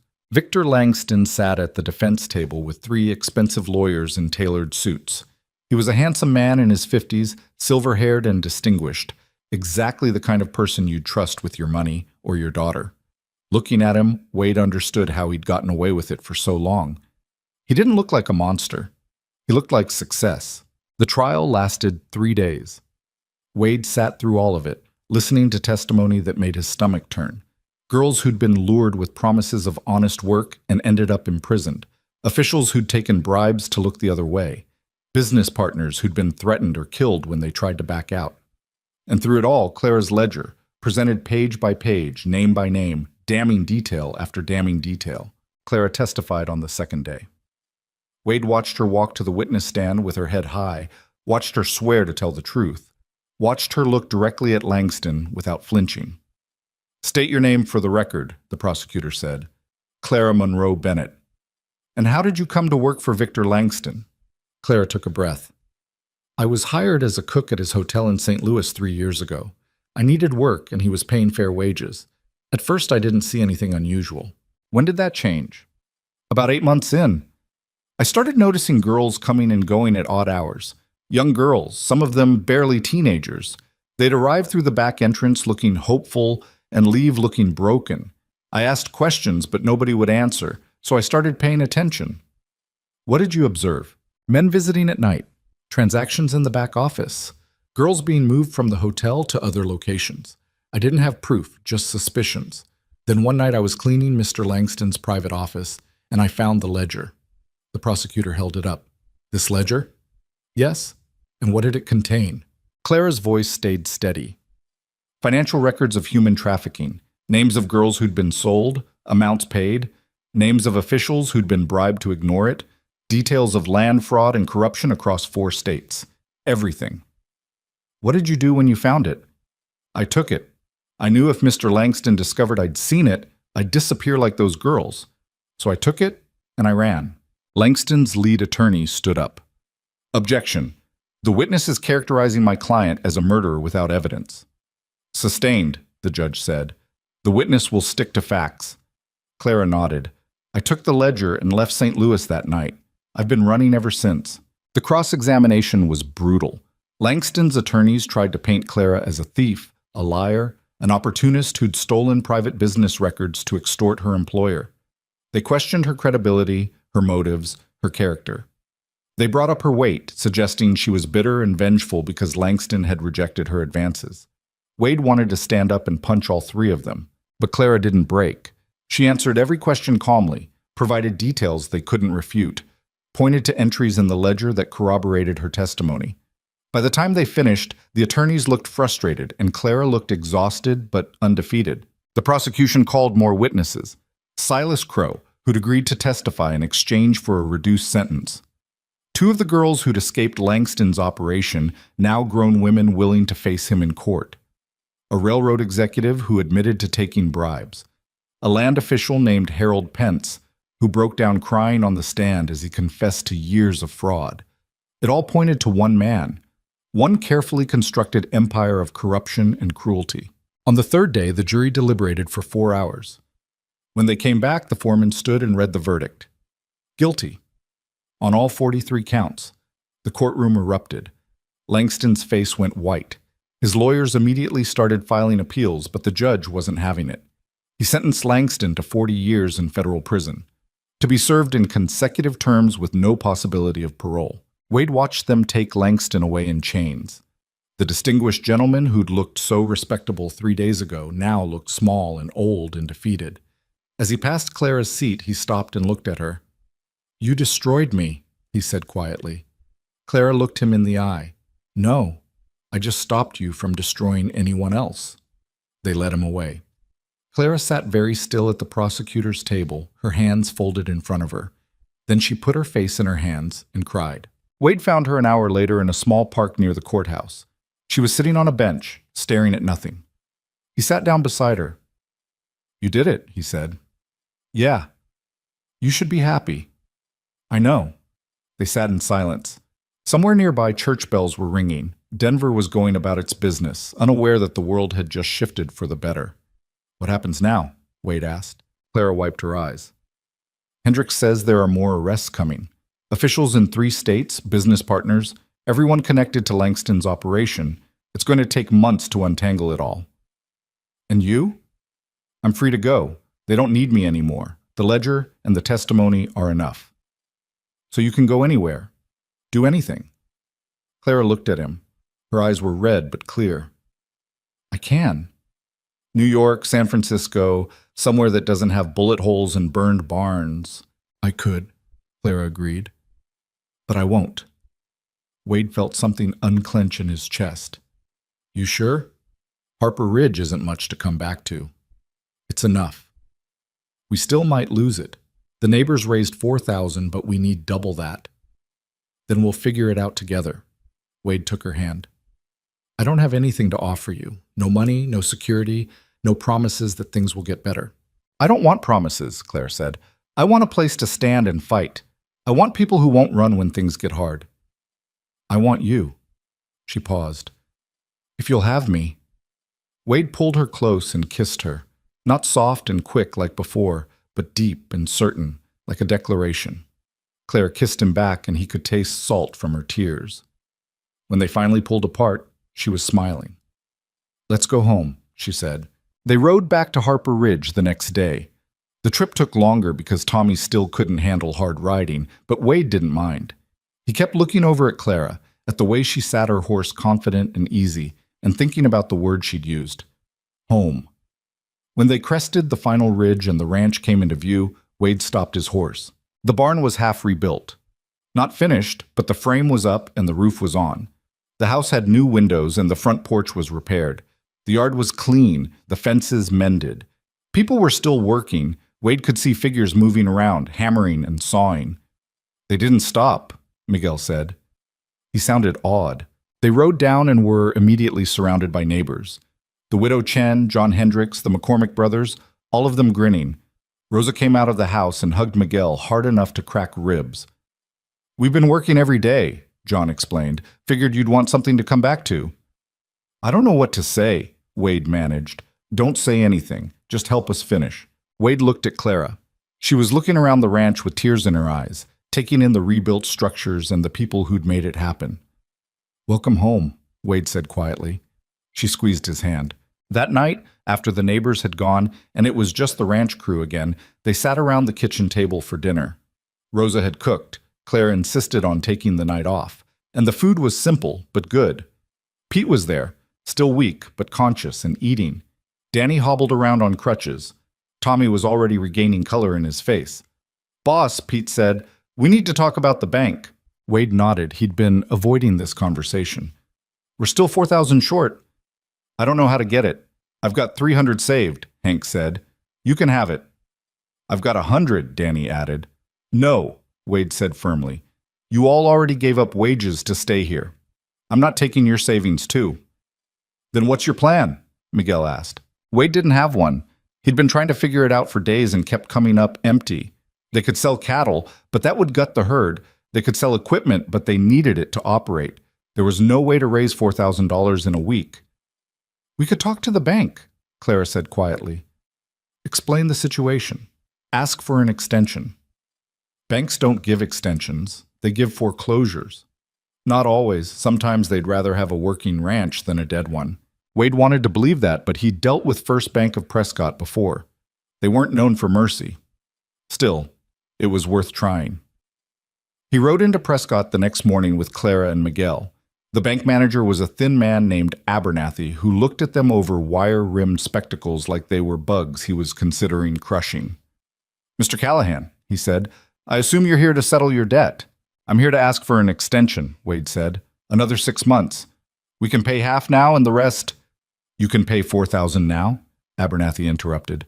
"Yes, and the other $4,000 in 6 months. That's what I'm asking for." Abernathy leaned back in his chair. "I'm afraid that's not possible. The bank has already been more than generous with your family.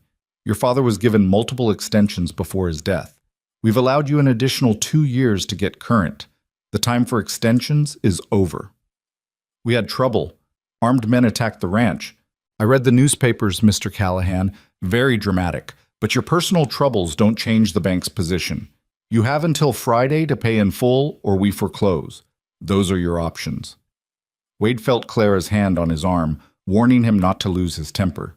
He took a breath. "What if I could guarantee the money?" Clara asked suddenly. Abernathy looked at her like he'd just noticed she was there. "I beg your pardon? I have assets. Not liquid, but valuable.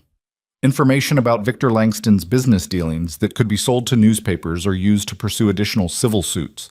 That information is worth considerably more than $4,000. Miss, I don't deal in information. I deal in money." "Then let me put it another way." Clara leaned forward. The Langston trial revealed extensive corruption in land sales across this region, including fraudulent transactions involving Harper Ridge Ranch, transactions that were designed to artificially inflate debt and force foreclosure. Some of those transactions were facilitated by Harold Pence, who was on your bank's board until last week. Abernathy's face went pale. "That's absurd." "Is it? Because I have documentation that suggests otherwise, and I'd hate for that documentation to become public right as the federal government is looking into fraud cases." The bank manager stared at her. Wade stared at her too. He had no idea if she was bluffing. "Are you threatening this bank?" Abernathy said coldly. "I'm offering you a choice.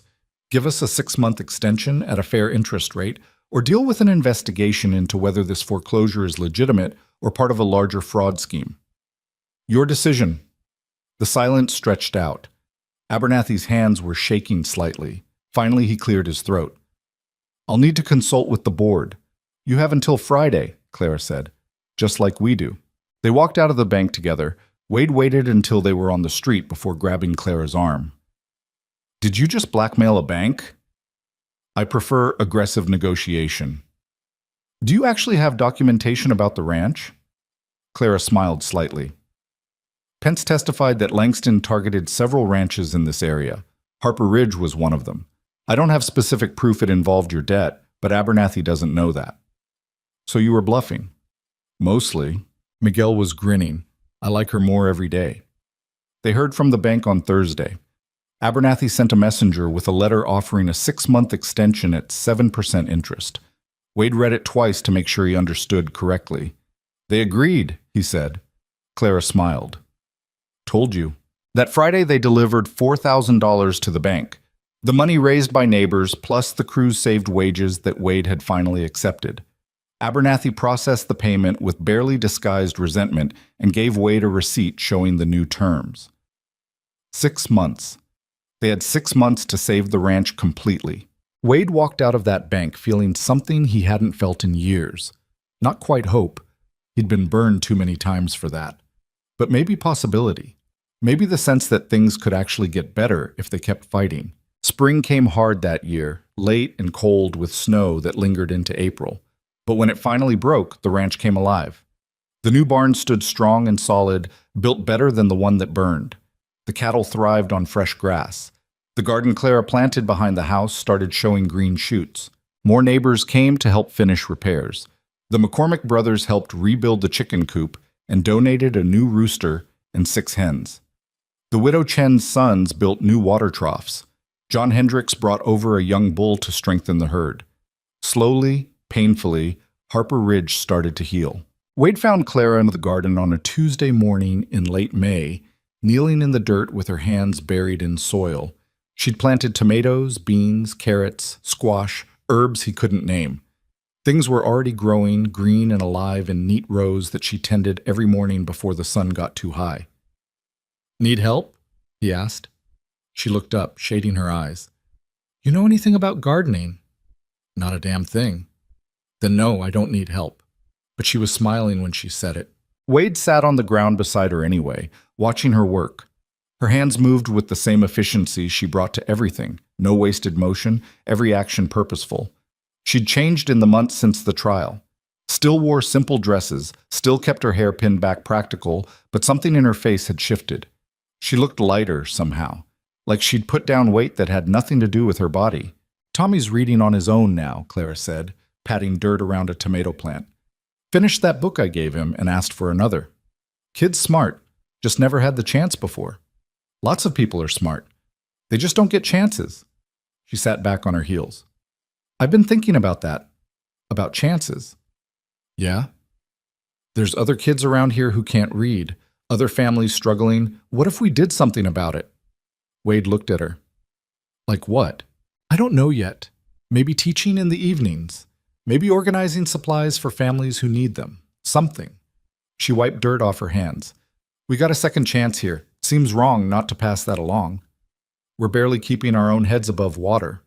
"I know, but we're doing it, and maybe that's enough to help others do the same." Wade thought about the neighbors who'd shown up with timber and money and labor when Harper Ridge was dying. About how they'd rebuilt something stronger than what burned. Clara was right. They had gotten a second chance, and those didn't come around often. "All right," he said. "We'll figure something out." Clara's smile could have lit up the whole valley. The financial situation stayed tight through summer. They sold cattle in June and used the money to pay down more of the debt. By August, they'd paid another $1,000 to the bank, leaving $3,000 still owed. It was progress, but painfully slow. Every dollar that went to the bank was a dollar they couldn't use for repairs or supplies or wages. The crew stayed anyway. Pete was back to full strength, moving slower than before but alive. Danny's leg had healed crooked.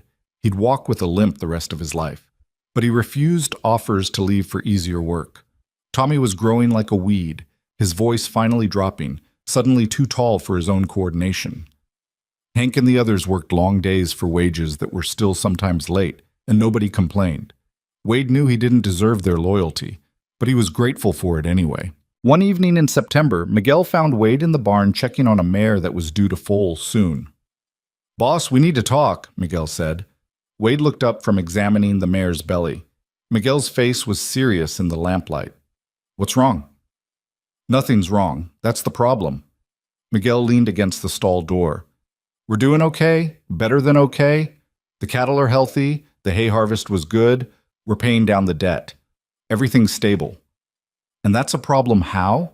"It's not a problem for the ranch. It's a problem for you." Wade frowned. "I don't follow." Miguel sighed. "When's the last time you asked Clara to marry you?" The question hit Wade like a punch. "What?" "You heard me? That woman's been living here for 9 months. She's rebuilding this place same as you. She held off armed men to protect it. She saved Tommy's life. She probably saved all our lives. And you're treating her like she's just the cook." "She knows how I feel." "Does she? Because from where I'm standing, you look like a man who's too scared to ask for what he wants." Wade wanted to argue, but the words stuck in his throat. Miguel was right. He'd been avoiding this conversation for months, telling himself they were too busy, too broke, too unstable. But the truth was simpler and uglier. He was afraid. "What if she says no?" Wade asked quietly. "Then she says no and you deal with it. But what if she says yes? You're going to let fear keep you from finding out." Miguel left before Wade could answer. The mare shifted in her stall, huffing softly. Wade stayed there in the lamplight, thinking about the question he'd been too scared to ask. He found Clara 2 days later in the kitchen. She was making bread, her hands working the dough with steady rhythm. The afternoon sun came through the window and caught in her hair, turning it gold at the edges. "Clara." She looked up. "Yeah?" Wade's carefully prepared speech evaporated. He stood there like an idiot, trying to remember words. "You all right?" Clara asked. "I need to ask you something." She set down the dough and wiped her hands on her apron. "Okay." Wade took a breath. "When this is over, when the debt's paid and the ranch is stable and things are actually good, what do you see yourself doing?" Clara's expression was guarded. "I don't know. Why?" "Because I'm trying to figure out if you see yourself here, long term, or if you're just staying until you figure out somewhere better to go." "Wade, I know I don't have much to offer. The ranch is still barely holding on. I'm 42 years old and broke. I'm not smooth or educated or anything special, but I love you, and I want you to stay. Not as the cook or the helper or whatever the hell we've been pretending this is, as my wife, if you'll have me." The words came out clumsy and graceless, nothing like he'd planned. Clara stared at him with flour on her hands and something unreadable in her face. "You're asking me to marry you," she said slowly. "Yeah." "Now? When we still owe $3,000 and half the house needs repairs, and we don't know if we'll even make it through winter." "Yeah." "That's the stupidest timing I've ever heard." Wade's heart sank. "I know. Yes." He stopped. "What?" Clara was smiling now, tears starting in her eyes. "I said yes, you idiot. Yes, I'll marry you. Yes, I'll stay. Yes to all of it." Wade crossed the kitchen in 3 steps and kissed her. She tasted like bread dough and salt, and everything he'd been too scared to hope for. When they finally pulled apart, they were both crying and laughing at the same time. "I don't have a ring," Wade said. "Don't care. And we can't afford a fancy wedding. Don't want one. And I'm probably going to mess this up somehow." Clara touched his face. "We'll both mess it up. That's how this works. But we'll do it together." They got married 3 weeks later in the front yard of Harper Ridge Ranch. No fancy ceremony, no elaborate dress, no hired musicians. Just Miguel officiating, since he was the closest thing to a preacher any of them knew, and the whole crew plus half the county gathered to witness. Clara wore a simple dress that Rosa had helped her sew, pale blue with white flowers embroidered at the collar. She'd left her hair down for once, and it fell past her shoulders, dark and thick. Wade wore his cleanest shirt and pants and boots he'd actually polished. He felt ridiculous and terrified and happier than he had any right to be. The vows were simple. Love, honor, cherish, for better or worse. The words felt inadequate for what Wade was trying to promise, but they were the words they had, so he used them. Clara said hers with steady voice and clear eyes, and when Miguel pronounced them married, Wade kissed her in front of everyone and didn't care who was watching. The reception was held in the new barn, with tables made from sawhorses and planks, food brought by every family who'd helped rebuild.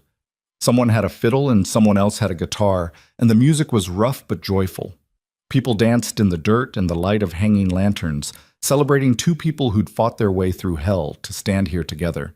Tommy gave a toast that was mostly incomprehensible teenage rambling, but ended with, "Miss Clara taught me that words matter and people are worth fighting for." Everyone drank to that. Pete gave a toast that was mostly profanity, but ended with, "Boss finally found someone who can tolerate his ugly face." Everyone drank to that too. Miguel's toast was simple. "To Wade and Clara, may you have the strength to face whatever comes next, and may you always remember that you don't have to face it alone." Wade looked at Clara across the table and saw his whole future in her eyes. It wouldn't be easy. They still had debt to pay and a ranch to save and 1,000 problems that wouldn't solve themselves just because they'd gotten married.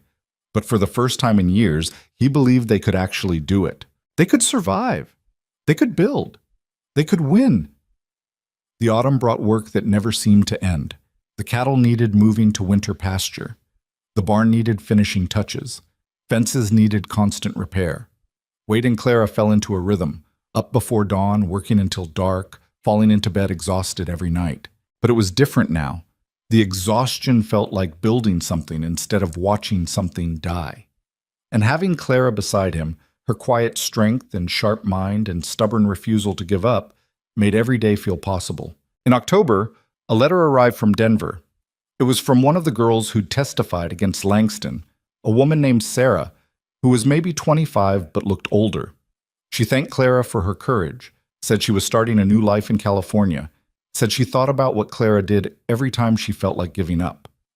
Clara read the letter 3 times and then folded it carefully and put it in her drawer. She didn't cry, but Wade saw her hands shaking. "You saved her," Wade said. "I saved a piece of paper. She saved herself." "You gave her the chance. That's not nothing." Clara looked at him with eyes that carried weight Wade could only imagine. "There were so many others. Girls I saw but couldn't help. Girls who disappeared before I found that ledger." "What about them?" "You can't save everyone." "I know, but that doesn't make it hurt less." Wade pulled her close. "So we do what Miguel said. We pass it along. We help the people we can help. We make sure other people get chances too. That's how we honor the ones we couldn't save." Clara nodded against his chest. "Yeah, that's how we do it." In November, they started classes. Nothing fancy, just Clara teaching reading 3 evenings a week in the ranch house kitchen. Word spread and kids started showing up. Some were ranch children who'd never been to school. Some were adults who'd never learned. Clara taught them all with the same patient determination she brought to everything. Wade helped when he could, though he felt clumsy compared to Clara's natural teaching. But he learned something watching her work with those students, learned that strength came in forms he'd never considered before. Clara had survived trafficking networks and armed attacks in 2 years on the run. But teaching a 40-year-old ranch hand to write his own name might have been the bravest thing Wade ever saw her do. December brought the first real snow, and with it, worry about making it through winter. They'd need to sell more cattle to have cash for spring, but selling too many would hurt the herd long term. The math was brutal and unforgiving. Wade was in the office wrestling with numbers that wouldn't balance when Clara came in and set a cup of coffee on his desk. "We'll make it," she said. "You don't know that." "No, but I choose to believe it anyway." Wade looked at the ledger in front of him. They'd paid down another $500 in November, leaving $2,500 still owed. At this rate, they'd be clear of debt by next autumn if nothing went wrong. But things always went wrong on ranches: disease, drought, market crashes, accidents. Any of 100 disasters could wipe them out before they reached safety. "I'm tired of barely surviving," Wade said. "I want to actually win for once." Clara sat on the edge of his desk. "What does winning look like to you?" "This ranch free and clear? Enough money in the bank that we're not always one disaster from losing everything. A future that doesn't feel like standing on a cliff edge." "Those are all about money. Money matters." "It does, but it's not the only thing that matters." Clara gestured toward the window. "You've got a crew that stayed when any sane person would have left. You've got neighbors who'd rather help you than see you fail. You've got a wife who chose you over every other option. That's not nothing, Wade. That's not barely surviving. That's already winning." Wade wanted to argue, but couldn't find the words. She was right. He'd been so focused on the debt and the numbers and the constant fight that he'd stopped seeing what they'd actually built. "When did you get so smart?" he asked. Clara smiled. "I was always this smart. You were just too busy being grumpy to notice." January brought a thaw that turned the ranch into a muddy mess.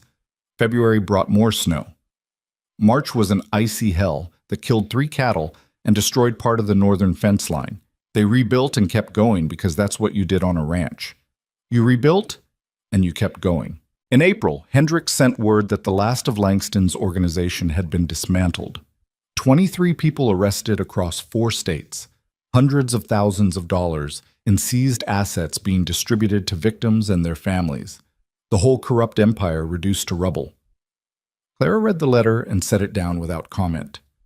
Wade watched her face, trying to read what she was feeling. "It's really over," he said. "Yeah. That's good, right?" "Yeah." But she didn't sound sure. That night, Wade found her sitting on the porch in the dark, wrapped in a blanket against the spring cold. He sat beside her and waited. "I spent 2 years running," Clara said finally. 2 years where every decision was about survival. Where to go next, who to trust, how to stay hidden. And now it's just over, done. And I don't know what to do with that." "You don't have to do anything with it. You're safe. That's enough." "Is it? Because I keep thinking about all the time I lost. All the things I couldn't do because I was too busy running. What if I'd gone to the marshals earlier? What if I'd been braver? How many girls could I have saved?" Wade took her hand. "You can't think like that. You did what you could with what you had. That's all any of us can do. It doesn't feel like enough. It never does, but it has to be. They sat in silence, watching stars come out over the mountains. Somewhere in the darkness, a coyote howled, and cattle lowed in response. The sounds of the ranch at night, alive and continuing despite everything. "I'm glad I came here," Clara said quietly. "That first day, stepping off that stagecoach, I was so scared. Scared someone would recognize me. Scared Langston's men were already watching. Scared this would be just another place I'd have to run from. But I'm glad I stayed. So am I." Even with everything that happened, the attacks, the fire, Tommy getting shot, all of it? Wade thought about that. "Yeah, even with all that, because otherwise I never would have met you, and that would have been worse than any of it." Clara leaned against him. "You're getting soft in your old age." "I'm 42, not ancient." "You act ancient sometimes." "That's because I'm married to a woman who makes me get up at dawn to tend a garden. That garden's going to feed us through next winter." "I know. Doesn't mean I have to like getting up at dawn." They bickered gently back and forth, the kind of comfortable arguing married people did when they were too tired for real fighting. And somewhere in the middle of it, Wade realized he was happy. Not perfectly happy. The debt still hung over them, and the work never ended, and there were 1,000 problems they hadn't solved yet. But happy in a real solid way that felt like it might actually last. In May, they made the final payment to First Bank of Prescott, $2,500, earned through cattle sales and careful savings, and months of work that ground them down to nothing and built them back up stronger. Wade and Clara rode into town together to deliver it, along with Miguel, who insisted on witnessing. Abernathy processed the payment with barely disguised disappointment. He counted every bill twice, marked the ledger paid in full, and gave Wade the deed to Harper Ridge Ranch, with hands that shook slightly from irritation. "Congratulations," Abernathy said. The word tasted like poison in his mouth. "Thank you," Wade said, and meant it. They walked out of that bank, and Wade looked at the deed in his hands. 40 years his father had worked to build this ranch. 2 years Wade had fought to keep it. And now, finally, it was truly his, free and clear. No debt, no liens, no one who could take it away. Clara squeezed his arm. "How does it feel?" Wade couldn't find words, so he just pulled her close and held her in the middle of the street in Prescott, Colorado, not caring who was watching or what they thought. "Like coming home," he said finally. The summer of that year was the best Wade could remember. The cattle thrived. The hay harvest was abundant. Clara's garden produced more vegetables than they could eat, and they sold the surplus in town. The ranch made an actual profit for the first time in 3 years. They hired 2 more hands to help with the work. One was a young man named Jack, who'd heard about Harper Ridge and wanted to work somewhere that treated people decent. The other was a woman named Ruth, who could break horses better than anyone Wade had ever seen and didn't take disrespect from anyone. The crew grew to 11, counting Wade and Clara. The bunkhouse got crowded, so they built an addition. The ranch house got new paint. The barn got a weather vane that Miguel made in his spare time, shaped like a running horse. Clara's reading classes expanded. By August, she was teaching 15 students 3 nights a week, adults and children both. The widow Chen donated books. John Hendricks built desks. It became something bigger than just reading lessons. It became a gathering place for people to learn and help each other and build something together. Wade watched it all happen and understood something he'd never quite grasped before. His father had built Harper Ridge out of dirt and sweat and determination. But what made it worth building wasn't the land or the cattle or the structures. It was the people. It was always the people. In September, Clara told him she was pregnant. They were in the barn checking on a new calf when she said it, her voice casual, like she was commenting on the weather. Wade dropped the bucket he was holding. "You're what?" "Pregnant, about 3 months along. I wasn't sure at first, but I'm sure now." Wade stared at her. Clara was watching him carefully, trying to gauge his reaction. He realized she was nervous. Do you want—" Wade couldn't form a complete sentence. "I want it," Clara said firmly, "but only if you do. We can talk about options if—" Wade crossed the distance between them and kissed her hard enough to cut off her words. When he pulled back, they were both breathless. "I want it," he said. "I want everything with you." Clara's smile could have melted glaciers. The pregnancy wasn't easy. Clara was sick most mornings through October and November. By December, she was huge, moving slow and uncomfortable, snapping at anyone who suggested she should rest more. She taught her reading classes until the week before she was due, stubborn and refusing to admit she needed help. The baby came on a freezing January morning, born in the ranch house bedroom, with Rosa acting as midwife and Wade pacing holes in the kitchen floor downstairs. The labor took 14 hours, and Wade heard every minute of it. Clara's cries, Rosa's calm instructions, the terrible silence between contractions. When Miguel finally came downstairs and said, "It's a girl," Wade took the stairs 3 at a time. Clara was propped up in bed, sweaty and exhausted, and holding a tiny red-faced creature that was screaming at the top of its lungs.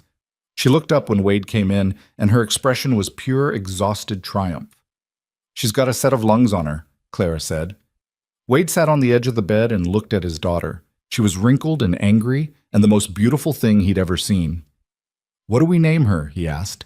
Clara had been thinking about this.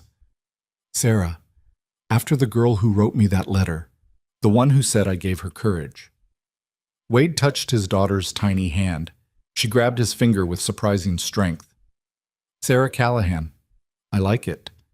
They sat there together, 3 people who hadn't existed as a family 6 months ago, and watched the winter sun come up over the mountains. Life with a baby was chaos. Sarah cried at all hours, needed constant feeding and changing, and had opinions about everything despite being unable to form words. Clara was exhausted. Wade was exhausted. They moved through the days in a fog of sleeplessness and wonder and occasional frustration when Sarah wouldn't stop crying and they couldn't figure out why. But underneath the exhaustion was something else. Something that felt like completion. Wade would watch Clara rocking Sarah in the old chair by the window and feel like every hard thing they'd survived had led to this moment, this family, this home. The ranch kept running because the crew stepped up. Miguel organized work schedules around Wade's new father duties. Ruth took over more of the horse training. Tommy, now 18 and fully grown, handled tasks that would have been impossible for him a year ago. Everyone adjusted because that's what families did. By spring, Sarah was sleeping through most nights, and Clara was teaching again. Wade was back to full ranch work. The rhythm of their lives found a new pattern, more complex than before, but somehow richer. One evening in May, almost exactly 2 years since Clara had first arrived at Harper Ridge, Wade found her in the garden. Sarah was sleeping in a basket nearby, content in the warm afternoon sun. Clara was planting tomatoes again, her hands in the same dirt she'd worked 2 years before. "You ever regret it?" Wade asked. "Coming here, staying?" Clara sat back and looked at him. "Every choice costs something. I gave up the chance for an easier life somewhere else, but I got this instead. You, Sarah, the ranch, the people. So no, I don't regret it. Even the hard parts? Especially the hard parts. They're what made the rest of it matter." Wade sat down beside her in the dirt. Sarah made a small noise in her sleep and settled. Around them, the ranch was alive with late afternoon activity, cattle grazing, horses in the pasture, the sound of hammers from where Jack and Ruth were repairing the chicken coop. "I was thinking," Wade said, "about expanding. We've got enough profit now to buy more cattle, build up the herd, maybe hire another hand or 2. "You want to grow?" "Yeah, not just survive anymore. Actually build something bigger." Clara smiled. "Your father would be proud." "Maybe. Or maybe he'd tell me I'm getting greedy." There's a difference between greedy and ambitious. Greedy takes from others. Ambitious builds something that lifts everyone up. She gestured at the ranch around them. "This place gives people work, teaches kids to read, helps neighbors when they're struggling. That's not greedy. That's good." Wade pulled her close. She smelled like dirt and sunshine and everything that mattered. "How'd I get so lucky?" he asked. "You didn't get lucky. You chose to fight for something when it would have been easier to give up. That's not luck. That's character." "We both fought." "Yeah, we did." They sat in the garden watching their daughter sleep, 2 people who'd been broken and had slowly, painfully put themselves back together. Not perfectly. There were still scars, still moments of doubt, still nights when old fears came back. But together they were stronger than anything that had tried to destroy them. The sun started dropping toward the mountains, painting everything gold and orange. Inside the house, Rosa was making dinner. Wade could smell bread baking, could hear Miguel calling instructions to the crew as they finished evening chores. This was it. This was what winning looked like.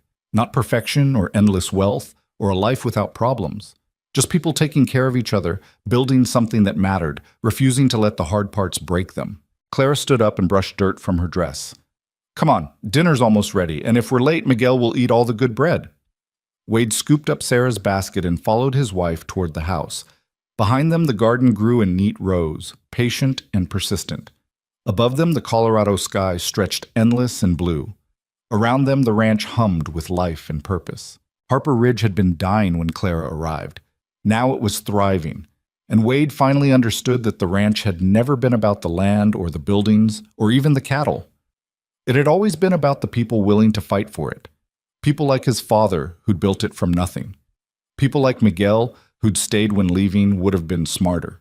People like the neighbors who'd shown up with timber and money when everything was burning. And most of all, people like Clara. The woman everyone had underestimated. The woman who'd been invisible because the world decided fat women didn't matter. The woman who'd survived hell and kept her kindness anyway. She'd walked into his dying ranch carrying secrets and danger and somehow made it live again.